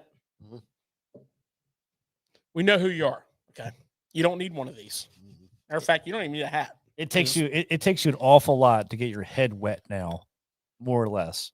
The only time I got wet this whole season was at 10 killer. Like I told George, we got 10 inches of rain on it. That's the only time I got my head wet. Yeah. When you're running in the boat, that's when most of the damage is done. Yeah. When it's raining. Yeah. So if you have your rain suit on, your top on, only place you're gonna get wet is here now. Like you'll get wet a little bit, you know, or it wicks in a tiny bit, but the hat is designed to wick all that away from your head. Yeah. Plus, it looks cool. Yep. Yeah, we got 2 new colors this year. I've been running black all these years, but now we got black and white, and we also have a camo pattern. Which, personally speaking, that thing's fire. They just came in today. We don't have them up on the website. We're going to shoot them and put them up. Yeah. Very, very near future. We're a little overloaded right now, but I would say 2 days, 3 days. This is the only place you can buy these hats. So don't message me. And they're primo hat, okay? They're primo hat. So you're doing a couple things here. I don't know why that brim's so flat. I put a pretty good bend in mine.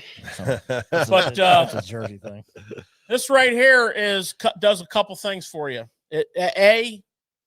You're obviously fishing the rain. And B, you look cool.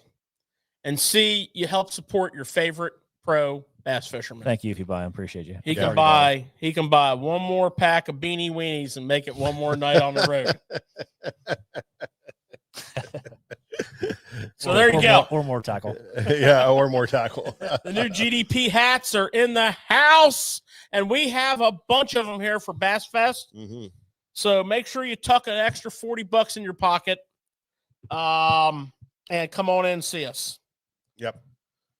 Well, that's it for the new Tackle Talk, guys, for this week. You know, Tackle Talk, Yeah. I don't know if everybody's noticed this, but we have gotten some awesome sidetrack conversations on Tackle Talk, That's always great. which is what it's really designed to do. It's really great. I mean, we might say we're going to talk about glide baits, and we will, Yeah. but we might talk about A to Z on the way there and get some really good questions from you guys on the I can line. segue us right into the glides by saying, the time that I was floating flying my 6-inch glide, it was tearing them up. What do you think about that? That Craig? didn't work out too good. What's your great That was a float and fly? terrible segue. It's a good segue. Horrible. He tried. Bad. He did try. So you want to talk glides or float and fly? No. They're a lot alike, actually. Yeah. They both have drawing power. Well, the one thing about glide bait is how good are they for forward facing sonar? They're phenomenal. They are. It's one of the few baits out there that is still not being thrown enough around the country to where it's affecting, in my opinion, maybe guys in California tell you different, but where it's affecting the drawing power. The drawing power is still equal, I think, as it's always been, if not more, because now we have a lot more options. Now we got a lot more color schemes, a lot more sizes, profiles, all the above. You were fishing St. John's River, I think, or one of those places. Passatank. Yep. And you made a run and you went to these fish and you threw a glide bait and caught some freaking giants. 9-inch glide, and I had almost 25 pounds. Yeah. Yep. And is that something that is a glide bait something you put in your rotation all the time? So I would say these last 2 years, so a little bit in 24, a lot in 25, and it's going to be a lot more in 26. Yeah. I'm a little behind on the whole. No, I don't want to say I'm behind. When the glide bait craze, I'm going back a long time ago, kind of kicked off on the West Coast really hard, and everybody found out about it. I kind of got into it here in South Jersey in the wintertime, years ago. And the stuff I was throwing was, more the huddle style, big boot tail, stuff like that. Yeah. And I caught some really big bass on it. I remember those days when you started slinging that HUD around, that 8-inch HUD. I tried to. My whole thing was I'm going to catch a state record. That's what I used to try to do. I remember that clearly. So you hear you need one? No, not a beer. No. Do you hear I mean, what we hear is like the chop as opposed to the glide in retrieves. Okay. Explain the chop and explain the glide, and is there other retrieves with it? So let me just back up. Prior to when I said that whole craze came over to where I started trying it 15 or however many years ago it was. At least that long ago. Yeah. So now, because, and this is just me talking, and again, I'm not an expert on glide baits. I just want you guys to know that, but I know how to catch fish. Yeah. So, literally, like, besides one other day, all of my glide bait experience has been off a live scope. I just want to put that out there. So what that means is I see real-time reaction instantly. So I know this sounds really crazy, but a glide bait, and I'm going to kind of go back on what I said a little bit, but a glide bait is known for one thing, and that's known for drawing power. That's what it's known for. But I can tell you no two glide baits are built the same. And the reason I said it is because now I see reaction. I see how they look at it. I see how they react to it. So that being said, unfortunately, a glide bait, in my opinion, is one of them things where you got to have a box like this. You got to have a box with a lot of different glides. And the reason I say that is because I think a glide bait fish per body of water is very dialed into a certain profile that they will chase down and eat. I do think you can go too big for the most part. Now I'm talking about tournament fish, 3 to 5 pounds. I think a bass will not chase something on a body of water if it's overly big. Now I know you're probably like, well, I've caught plenty of 3-pound fish on a 9-inch glide. That's awesome. But as a whole, I believe there is a size that's going to dominate your glide bite over top of whether it's too small or too big. There's a profile out there per lake that you can match the hatch and do better overall and catch more fish on, is what I'm trying to say. Yeah, and if you look at a sampling of glides, you're going to have that wide profile, which is, very, very shad-like, very gizzard shad-like. Sure. You're going to have that more streamlined. Like this would be, a little bit towards, that wider. Here's a glide bait that everybody knows, the Chad shad. And that would be that wider profile. That's just a classic gizzard shad profile. That's why this bait has become one of the greatest successes in like recent glide bait. All these collabs that you're seeing. This thing's just been like a bomb because it catches fish. They eat this thing. It's a familiar profile on a shad body of water. Now, does that mean you're not going to catch fish with this on a herring lake? I don't know. No. I don't fish too many herring lakes. Let me just talk But about. we got those profiles too. Let me just talk about a Chad shad. So this Chad shad, the Spro Chad shad. If you're a guy that has the OG Chad shad, good for you. That's great. That's one of the top dogs, in my opinion, for just catching bass. Now, on the market, when we talk about cheaper style glides, I personally, as a tournament guy, I don't think there's one better than this one. If you're a guy that's looking to get into glide baiting, this is the one I would buy and just buy color that matches whatever you're fishing. I believe this is the best profile. It swims the best, it chops the best, or whatever you want to call it, and it suspends and falls slow perfectly. Now you can weight it and change it, but there's some things that I have learned about not weighting it that I kind of want to get into a little bit. So now this is where the drawing power comes in, and this is where live scope comes in, and this is where what I'm trying to explain to you is coming from. So if I'm on a body of water, A, new to me, or B, I've been there a lot, and I'm rotating through my glide bait profile sizes and shapes and color, not so much color, because I know the color with the water today, but if I'm going through my shapes and sizes, and when you find the right bait, whether it's a minnow or even glide bait or a jerk bait, as soon as that thing touches down in the water, if the clarity is good enough, there will be a reaction out of a fish instantly. It would be instant. So I have come to find on the rate of fall out of the package, I don't care if it's this, a Boss, I don't care which glide bait it is, out of the package, an unweighted bait. But most of you guys probably watch Milk and catch all these really big fish. Honestly, he's most of the time, and he waits the hell out of the hook. He's most of the time fishing on a body of water that's got zero pressure. He rushes that bait down to 5 or 10 of them fish. They're going to bite. In real reality, on a tournament lake, for the most part, I believe if you find the right bait and that fish sees the right bait you're throwing, that fish will come off the bottom every single time. I don't care if and this is crazy too, if your visibility is about 2 or 3 feet, which is decent visibility, a fish down at 20 feet can see that bait in that visibility. I've seen it time and time again. So that rate of fall out of the package, I believe, will get you more committed bites than a bait that you had to wait. Because when you weight that bait, it means one thing. It means that fish will turn off faster, because like if you stop working that bait, in my opinion, it doesn't look as natural unless you weighted it absolutely perfect and you're going to hair faster on the fall. These non-weighted baits will glide and just sit. Where if you weight that bait, it's going to start to fall. To me, that's when the bass goes, he's gone.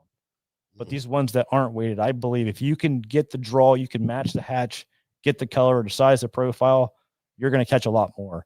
Now, a lot of times when I have these bass, so if I throw that glide out there, and it's one of them things where like they see it and they're coming because they know it's all dialed in perfect, whatever they're eating, and I get that, as soon as I see that bass turn and look, I give it one quick hard hit. And as soon as I see that fish give it a little bit more, that as well, I will turn any one of these glide baits, no matter what it is, into a choppy style bait. That's on whether it's even a little bit wider glide or a tight glide. Once I start chopping and get them on the end of that thing, I'm probably going to catch that fish with reel handle. Most, I would say 99% for me is my reel handle, but that's another thing too. So the retrieve, maybe for you, it might work a little better using some tip versus a reel handle, whatever works best for you. Like a guy like Polnick, who's really good at glide baiting, he's very hard on the handle, which a lot of guys are. I'm a little bit more of a rolling together chop, if that makes sense, with my glide and my rod a little bit. But like, if you can figure it out, and it's different for everybody, but if you can figure out what works best for you once you dialed in, if you're a guy that's fishing a local lake a lot, you're going to find one of these glide baits for you, and I'm telling you, it's going to outfish all the other glide baits like 20-1. I'm telling you, it's tremendous difference. It's like nothing else.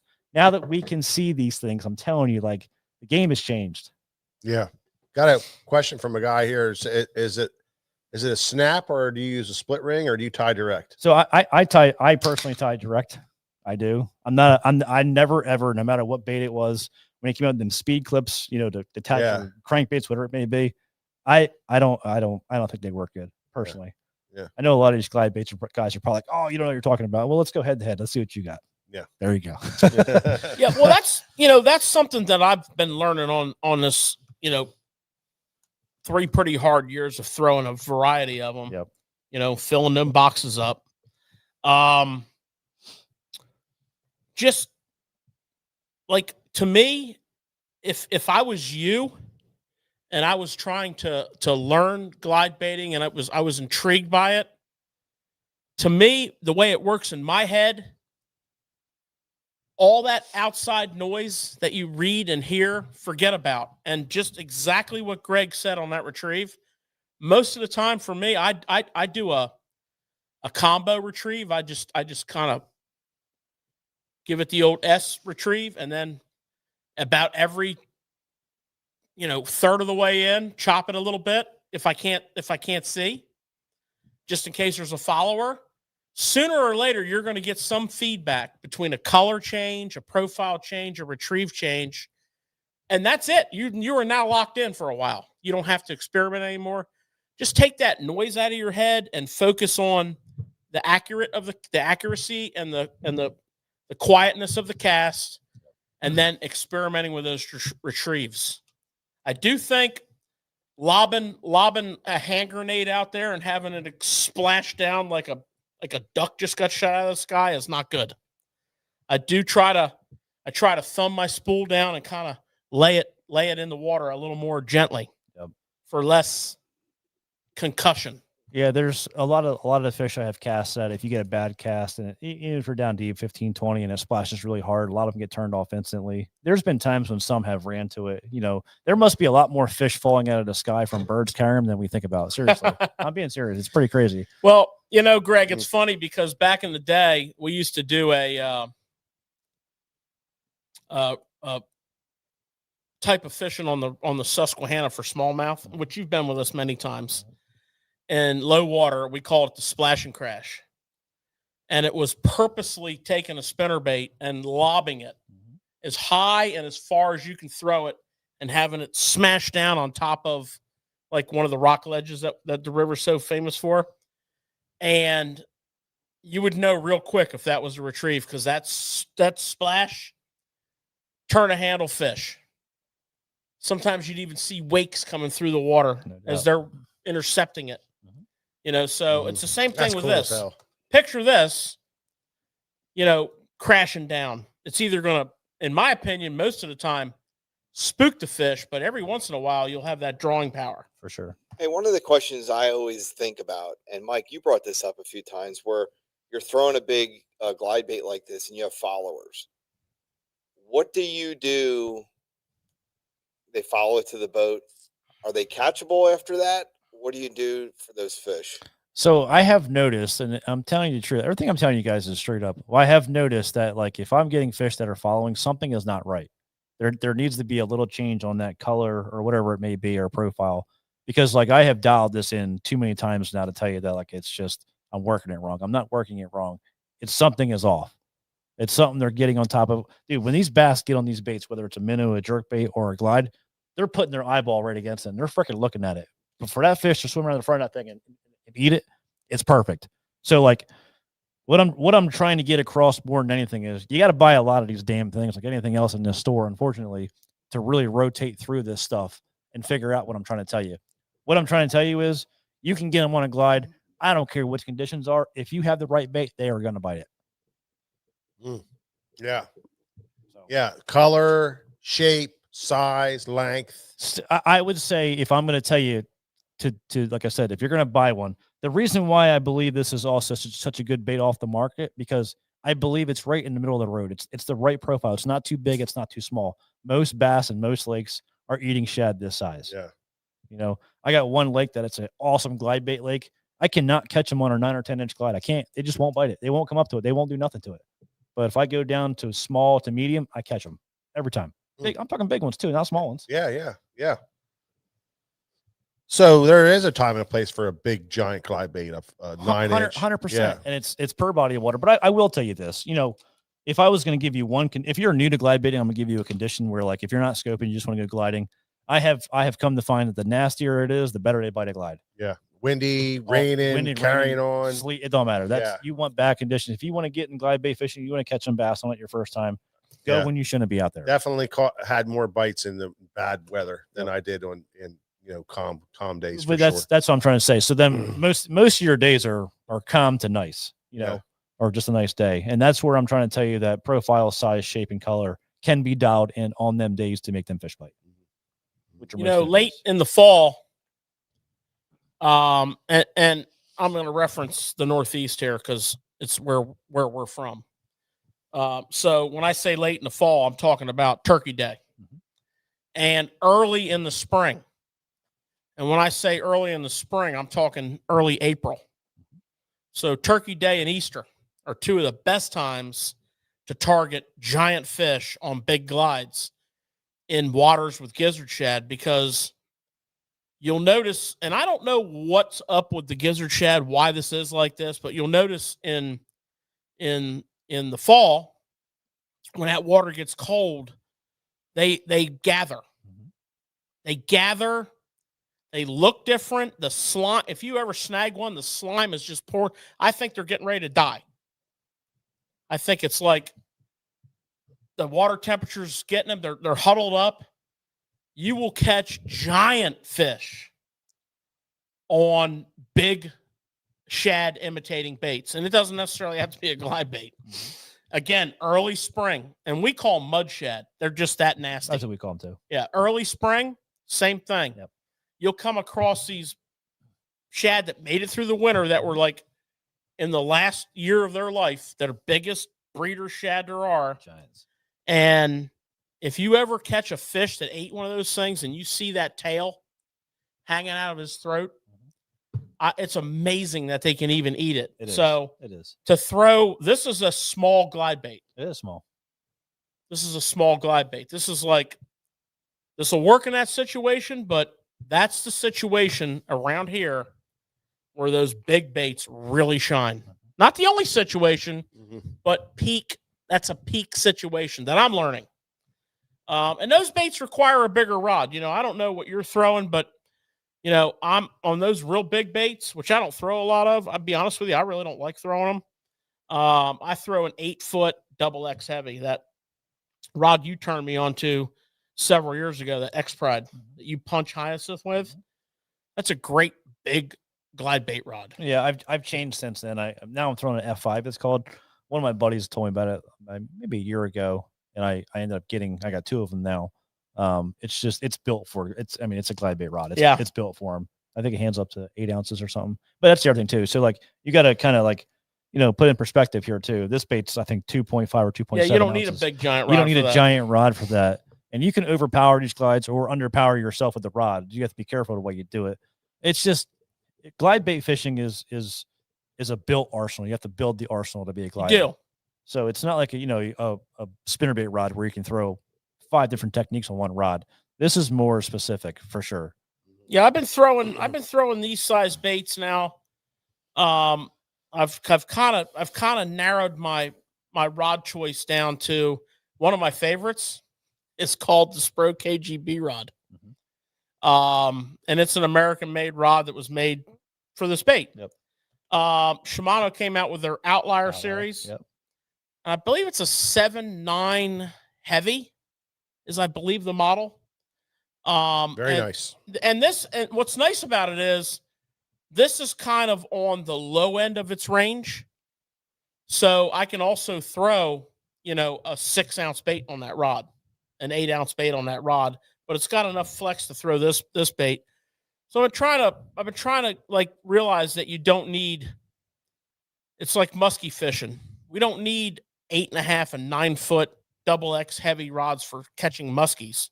We need it for throwing musky baits. Exactly. That's where the bigger rod comes in for heavier baits. It's not so much the working aspect; it's the casting aspect.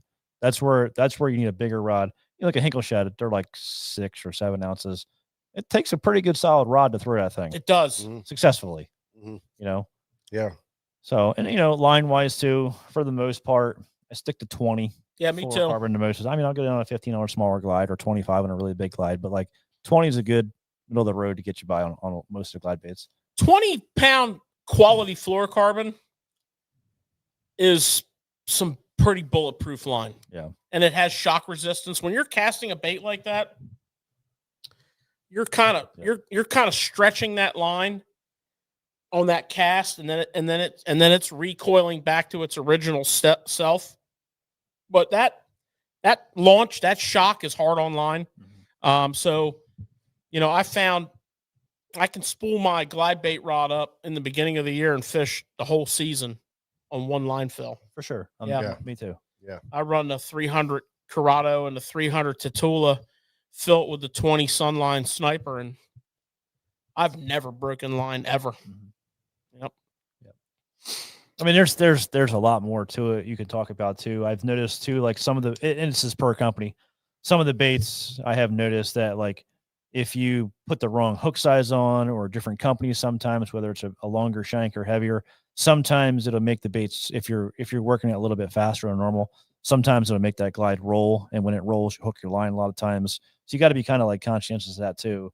I would say one of the best hooks that I have used to date for my glides is the BKK Spear. It's an excellent glide. I almost want to say that hook is built for glide baits, to be honest with you. That's a great hook. Yeah, good hook. That's a great hook. Gamakatsu just came out with a big bait line of round bends. We're kind of big round bend guys here, and that's also a good hook. And it goes. Is that the one? Does that have an eye turned a certain way on that? No, thing? it has a magic eye on it. Magic eye. The eye is shaved down to a edge, so you can open the split ring with it. Oh, okay. Yeah. Some of them, I want to say it's like owner has it where like it's not a perfect triangle the way the points are. They're flat in the back, and so you can put them on a certain way. Yeah, so and they'll hug the bait. Yeah, they tuck. Yeah, that's the 2X. I want to say it's like an ST36. Yeah, great hook, man. Right. Owner. Yeah. I know. I thought there was one that hugged the bait a little differently. Yeah. Did something differently. And you got to watch out too, because like some of them hooks that we're talking about too, you got to match it properly, because like if you're underhooked, you will bend these hooks out very easily and lose a fish because of the big rod, and just all the pulling there. Yeah, the heavy bait flopping around. And well, the other thing fish, is big 10-pounders, 11-pounders that we get into, jacking them some bitches up, throw them in the boat. Yeah, you're getting it done. Now, again, take everything I'm taking with a grain of salt. I'm a tournament guy. I'm not a guy that's out there looking for the biggest fish in the lake that I'm just casting out off of whatever, a dock trying to catch a big bass. Yeah. I'm out there trying to catch numbers and get reaction out of fish that are going to bite. Yeah. That's what I'm doing. Yeah. No, I can appreciate that big time. I just want to clarify that, because I know glide bait guys are like, oh, you're completely wrong. Well, I'm not. I'm not. I've caught way too many now. I, like my perspective, I do a lot of just hardcore searching for big fish. And that might involve a spinning rod with an 1/8 ounce jig head to catch the biggest fish in the water. So whatever tool is required, plus it allows me to get all my rods out and put them on the front deck of my boat, which, is part of the experience. Yeah. But when I'm throwing that glide bait, I just feel like I'm hunting. You are. I don't feel like I'm fishing. I feel like I'm hunting, and every cast is got some anticipation to it. Or the same thing with like a big boot tail. Like, I love the mag draft, freaking love it to death. I get it's the same thing there. Even if you're skipping a boat dock with it, it's the same. Like, I'm going to turn this handle, engage that gear, swim this thing about 6 inches, and the biggest bass I've ever hooked in this body of water is going to eat it. And I just find myself like, he's looking at it. I had a lot of them look at it.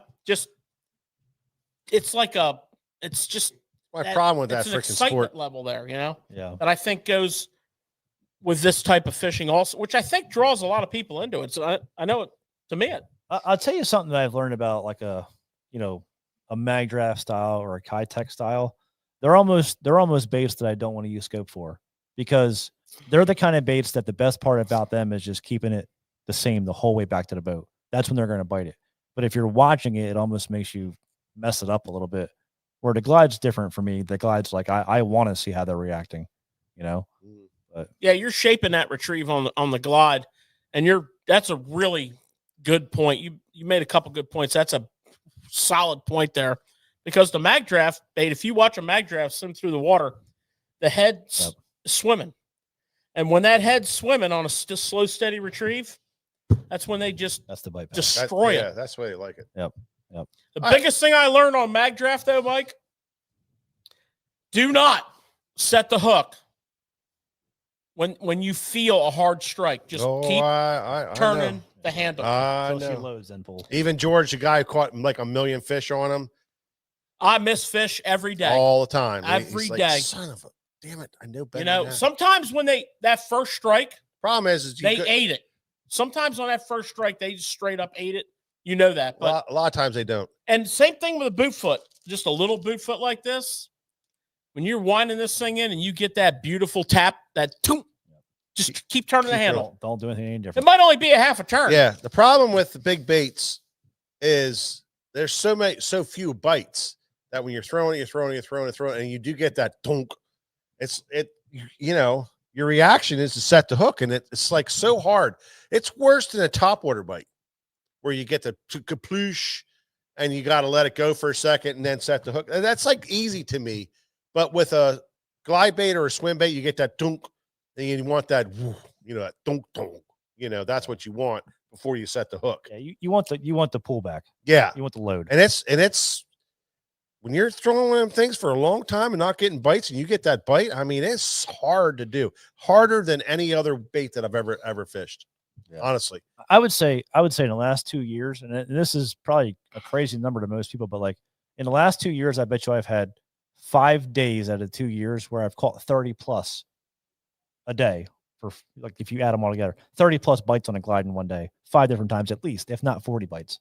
I'm talking a lot of bites. I ain't talking like 1 or 2 bites on a glide. When it's on, it's on. Yeah, well, when you dial it in, that's when it's on. They're all coming forward. They're all going to bite it. Yeah. wow, So that's my argument. wow. I know. Yeah. So Right. Well, great discussion. Good We're information. we spend a lot of time on this show talking about swim baits and glide baits, and just because there's so much interest in it. It's 100%. It's in here. Like, if I had to break down the year 2025 from like what was the most interest that we received, BFS and glide bait fishing. Yeah. Like, the two opposite ends of the spectrum drew the most interest. Not a hot bait, not something that just, came out and is a limited supply. That's just a rush store type thing. But I'm talking about consistent trail of people over months and months of time. BFS and glide bait fishing. How do I do both? How do I get into both? I want to do both. I want to get into both. Yeah. You know what blew my mind with the glide baits too? I always pictured the glide baits as an open water bait. But then you see like Steve Kennedy, he's basically throwing it into the, shoreline and bringing it out. You see Carl Jacobson, basically pitching it. And that opened my mind up, because I'm like, wow, that you don't need to just chuck this thing as far as you can. There's all kinds of things you can do with it. That was kind of different. I didn't see dock that kind of- fishing. Yeah. I see a lot of dock Fishing. fishing guys. Yeah, there's a lot of versatility there. I still think to this day a lot of guys still use it for practice, just to kind of show what lives there. Before scope more than anything. But like, even if it's a tight laydown, you can't see up there in your scope, or it's too fuzzy to see inside of there. Throw a glide up there, you'll see what comes out of that thing. A lot of times, Yeah. It's still like I said, it still has that that drawing power, no matter how you cut A it. lot of drawing power. Lots. Well, it's also, I get a lot of followers. it's I do get a lot of followers. it's an Not gonna exciting lie. thing to get involved with because it's a never-ending learning process. It's like every day you spend slinging these things, you add one more little nugget to the filing cabinet. Mhm. And it takes a lot more learning curve on these than it does, say, other techniques. Mhm. I would say, again, referencing 2025, my experience, just me, the two most challenging techniques that I worked on this year was shaking a minnow and throwing a glide bait. A regular glide bait. Not anywhere near where I want to be on both of them, but I've had enough success to, just keep me coming back for a little bit more, right? We know what they do, and now, honestly, with that information, Greg, with dialing things in, dialing in the bait, dialing in probably the retrieve some, and the size, the size, the color, that type of thing. But really, the stuff that you talked about tonight, it gives a lot of us guys some understanding. Yeah. That even when you get a lot of followers, like I get a lot of followers. Are you talking Facebook or are you talking? Well, I got people don't like me on Facebook, but this bass, they like to follow my baits, and I get a lot of followers where I can't get them to bite. You know what I mean? And I'll just keep throwing instead of adjusting and making an adjustment and doing something. Let me categorize it. So, number one, I think is profile. Number two is color. Number three, rate of fall. Rate of fall. Third to three. There you go. There's how you should do it. So go profile first, and then dial your color in after your reactions. Yeah. Great conversation. It is that. That was a great talk. Greg came down today for the show. We planned this out a while ago. Not the show, just coming down. Yeah, coming down. Well, we have our annual, meetings of the minds and planning of the following year. It's a long day of meeting that way. But, we always entice our buddy into coming in on the show here. And it's just great every time. But, we always try to pre-production. Okay, what are we going to do tonight? Or George, what are we doing tonight? Or something of that nature. Because we're always taking notes all week long. And, we're scripted out here for the next 2 months on ideas, just ideas. And one of the favorite things we like to do is just kind of roll with it. Free roll. And Greg's like, well, what are you thinking for our topic tonight? Or what do you want to talk about tonight? And I'm like, dude, I just want to talk about glide baits, whether it's general in, the juice, We got theories, whatever. And this was a great discussion on that. For those of you that have any interest in this type of fishing, play this show back and listen to it. Yeah. Because the theories that Greg broke down for you are glide baiting. And you're not gonna hear that a lot of places. I mean, competitive guys don't like to give up what they feel separates them from the crowd. And I'm sure he has secrets. Greg does. And guys, I'm sure he's holding secrets. listen to this. So I think we've also answered our question. See, I think Mike was doing this on purpose tonight. So you missed out on this, Greg. So a few weeks ago, we challenged ourselves to what's our New Year's thing going to be? Mm-hmm. What's the rig going to be that each one of us have to do better with? And Mike wants to avoid it like the plague because he knows which one he was going to get. And he didn't want that one. He didn't want the chicken rig. I didn't want the chicken rig. But you know what, George? With tonight's conversation, we might have all met our challenge with what it should be. So Mike obviously has never watched The Wire because, McNulty. What is this? Pickle Mike night? When McNulty Sounds good. What is this bullshit? When McNulty got busted for I'll take you all three on right now. When McNulty got busted for running his mouth, and the one question they asked him was, "Where don't you want to go? You don't want to go walk a beat?" No, Hell, I came up in the Western. That don't bother me. You don't want to. No, I don't want to go on the boat, Sarge. Well, guess what? If you watch The Wire, if you tell us what you don't want, Yeah. I can pretty much tell you what you're going to get. Yeah. Well, last year when we did this, I said about glide baits, and I took on. It was last winter, and I took on the glide bait situation, and got a rod, and then right when the ice came off my buddy's pond. That was 2 years ago. Was that 2 years ago? Mm-hmm. Last year was crankbaits. This year, last year year was crankbaits. Yeah. Okay. Yeah. Which, by the way, So anyway, but that glide bait thing. our last couple tournaments of the year, what'd you catch all your fish on? Yeah, cranking. You may have graduated. Did good. You may have graduated. I taught George how to crankbait this year. Hey, Set him up. again, I set him up. But I win the in glide, that situation. honestly, the glide, I took it to a pond and I fished it in the pond to kind of see the chop, how to fish a chop and how that affects the bait and how it glides. And then I had like a lot of those baits I had in the box, and I was seeing what does what, and really getting an idea of how the action is, which I think will help me now that you told us that that's dialing in. You got to dial in more with the fish. When they want it, they're going to eat it when you dial it in right. So now I know how a lot of these baits swim and I know what they do. Maybe I can start seeing how it affects those fish more now, that I'll look at that. So I appreciate that very much. So, all right, guys. Well, next week, no show. Yeah. Next week, there's no show. Santa's coming to town. Santa's coming, and we're going to be doing that. And the following week, we're doing it on Wednesday, the following week, right before New Year's Eve. So the Wednesday before New Year's Eve, because we don't want to go 2 weeks without doing it, because we go crazy, and I know you guys can't stand it. You got to have it.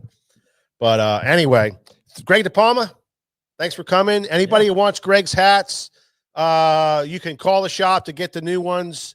The pictures and stuff will be up probably mid next week sometime. Honestly, to get them up, but you can call the shop and we'll ship them right out to you. Phenomenal hats, and it'll support and while you're at Greg. And don't forget the limited edition Reaction Innovations. But anyway, thank you, everybody. Thanks for stopping in, and have a unbelievable Merry Christmas. And if we don't see you before that, then a Happy New Year. But have a great Christmas season. Enjoy with your families, and enjoy the season. So until next time, we'll catch you on the next Tackle Shop Live.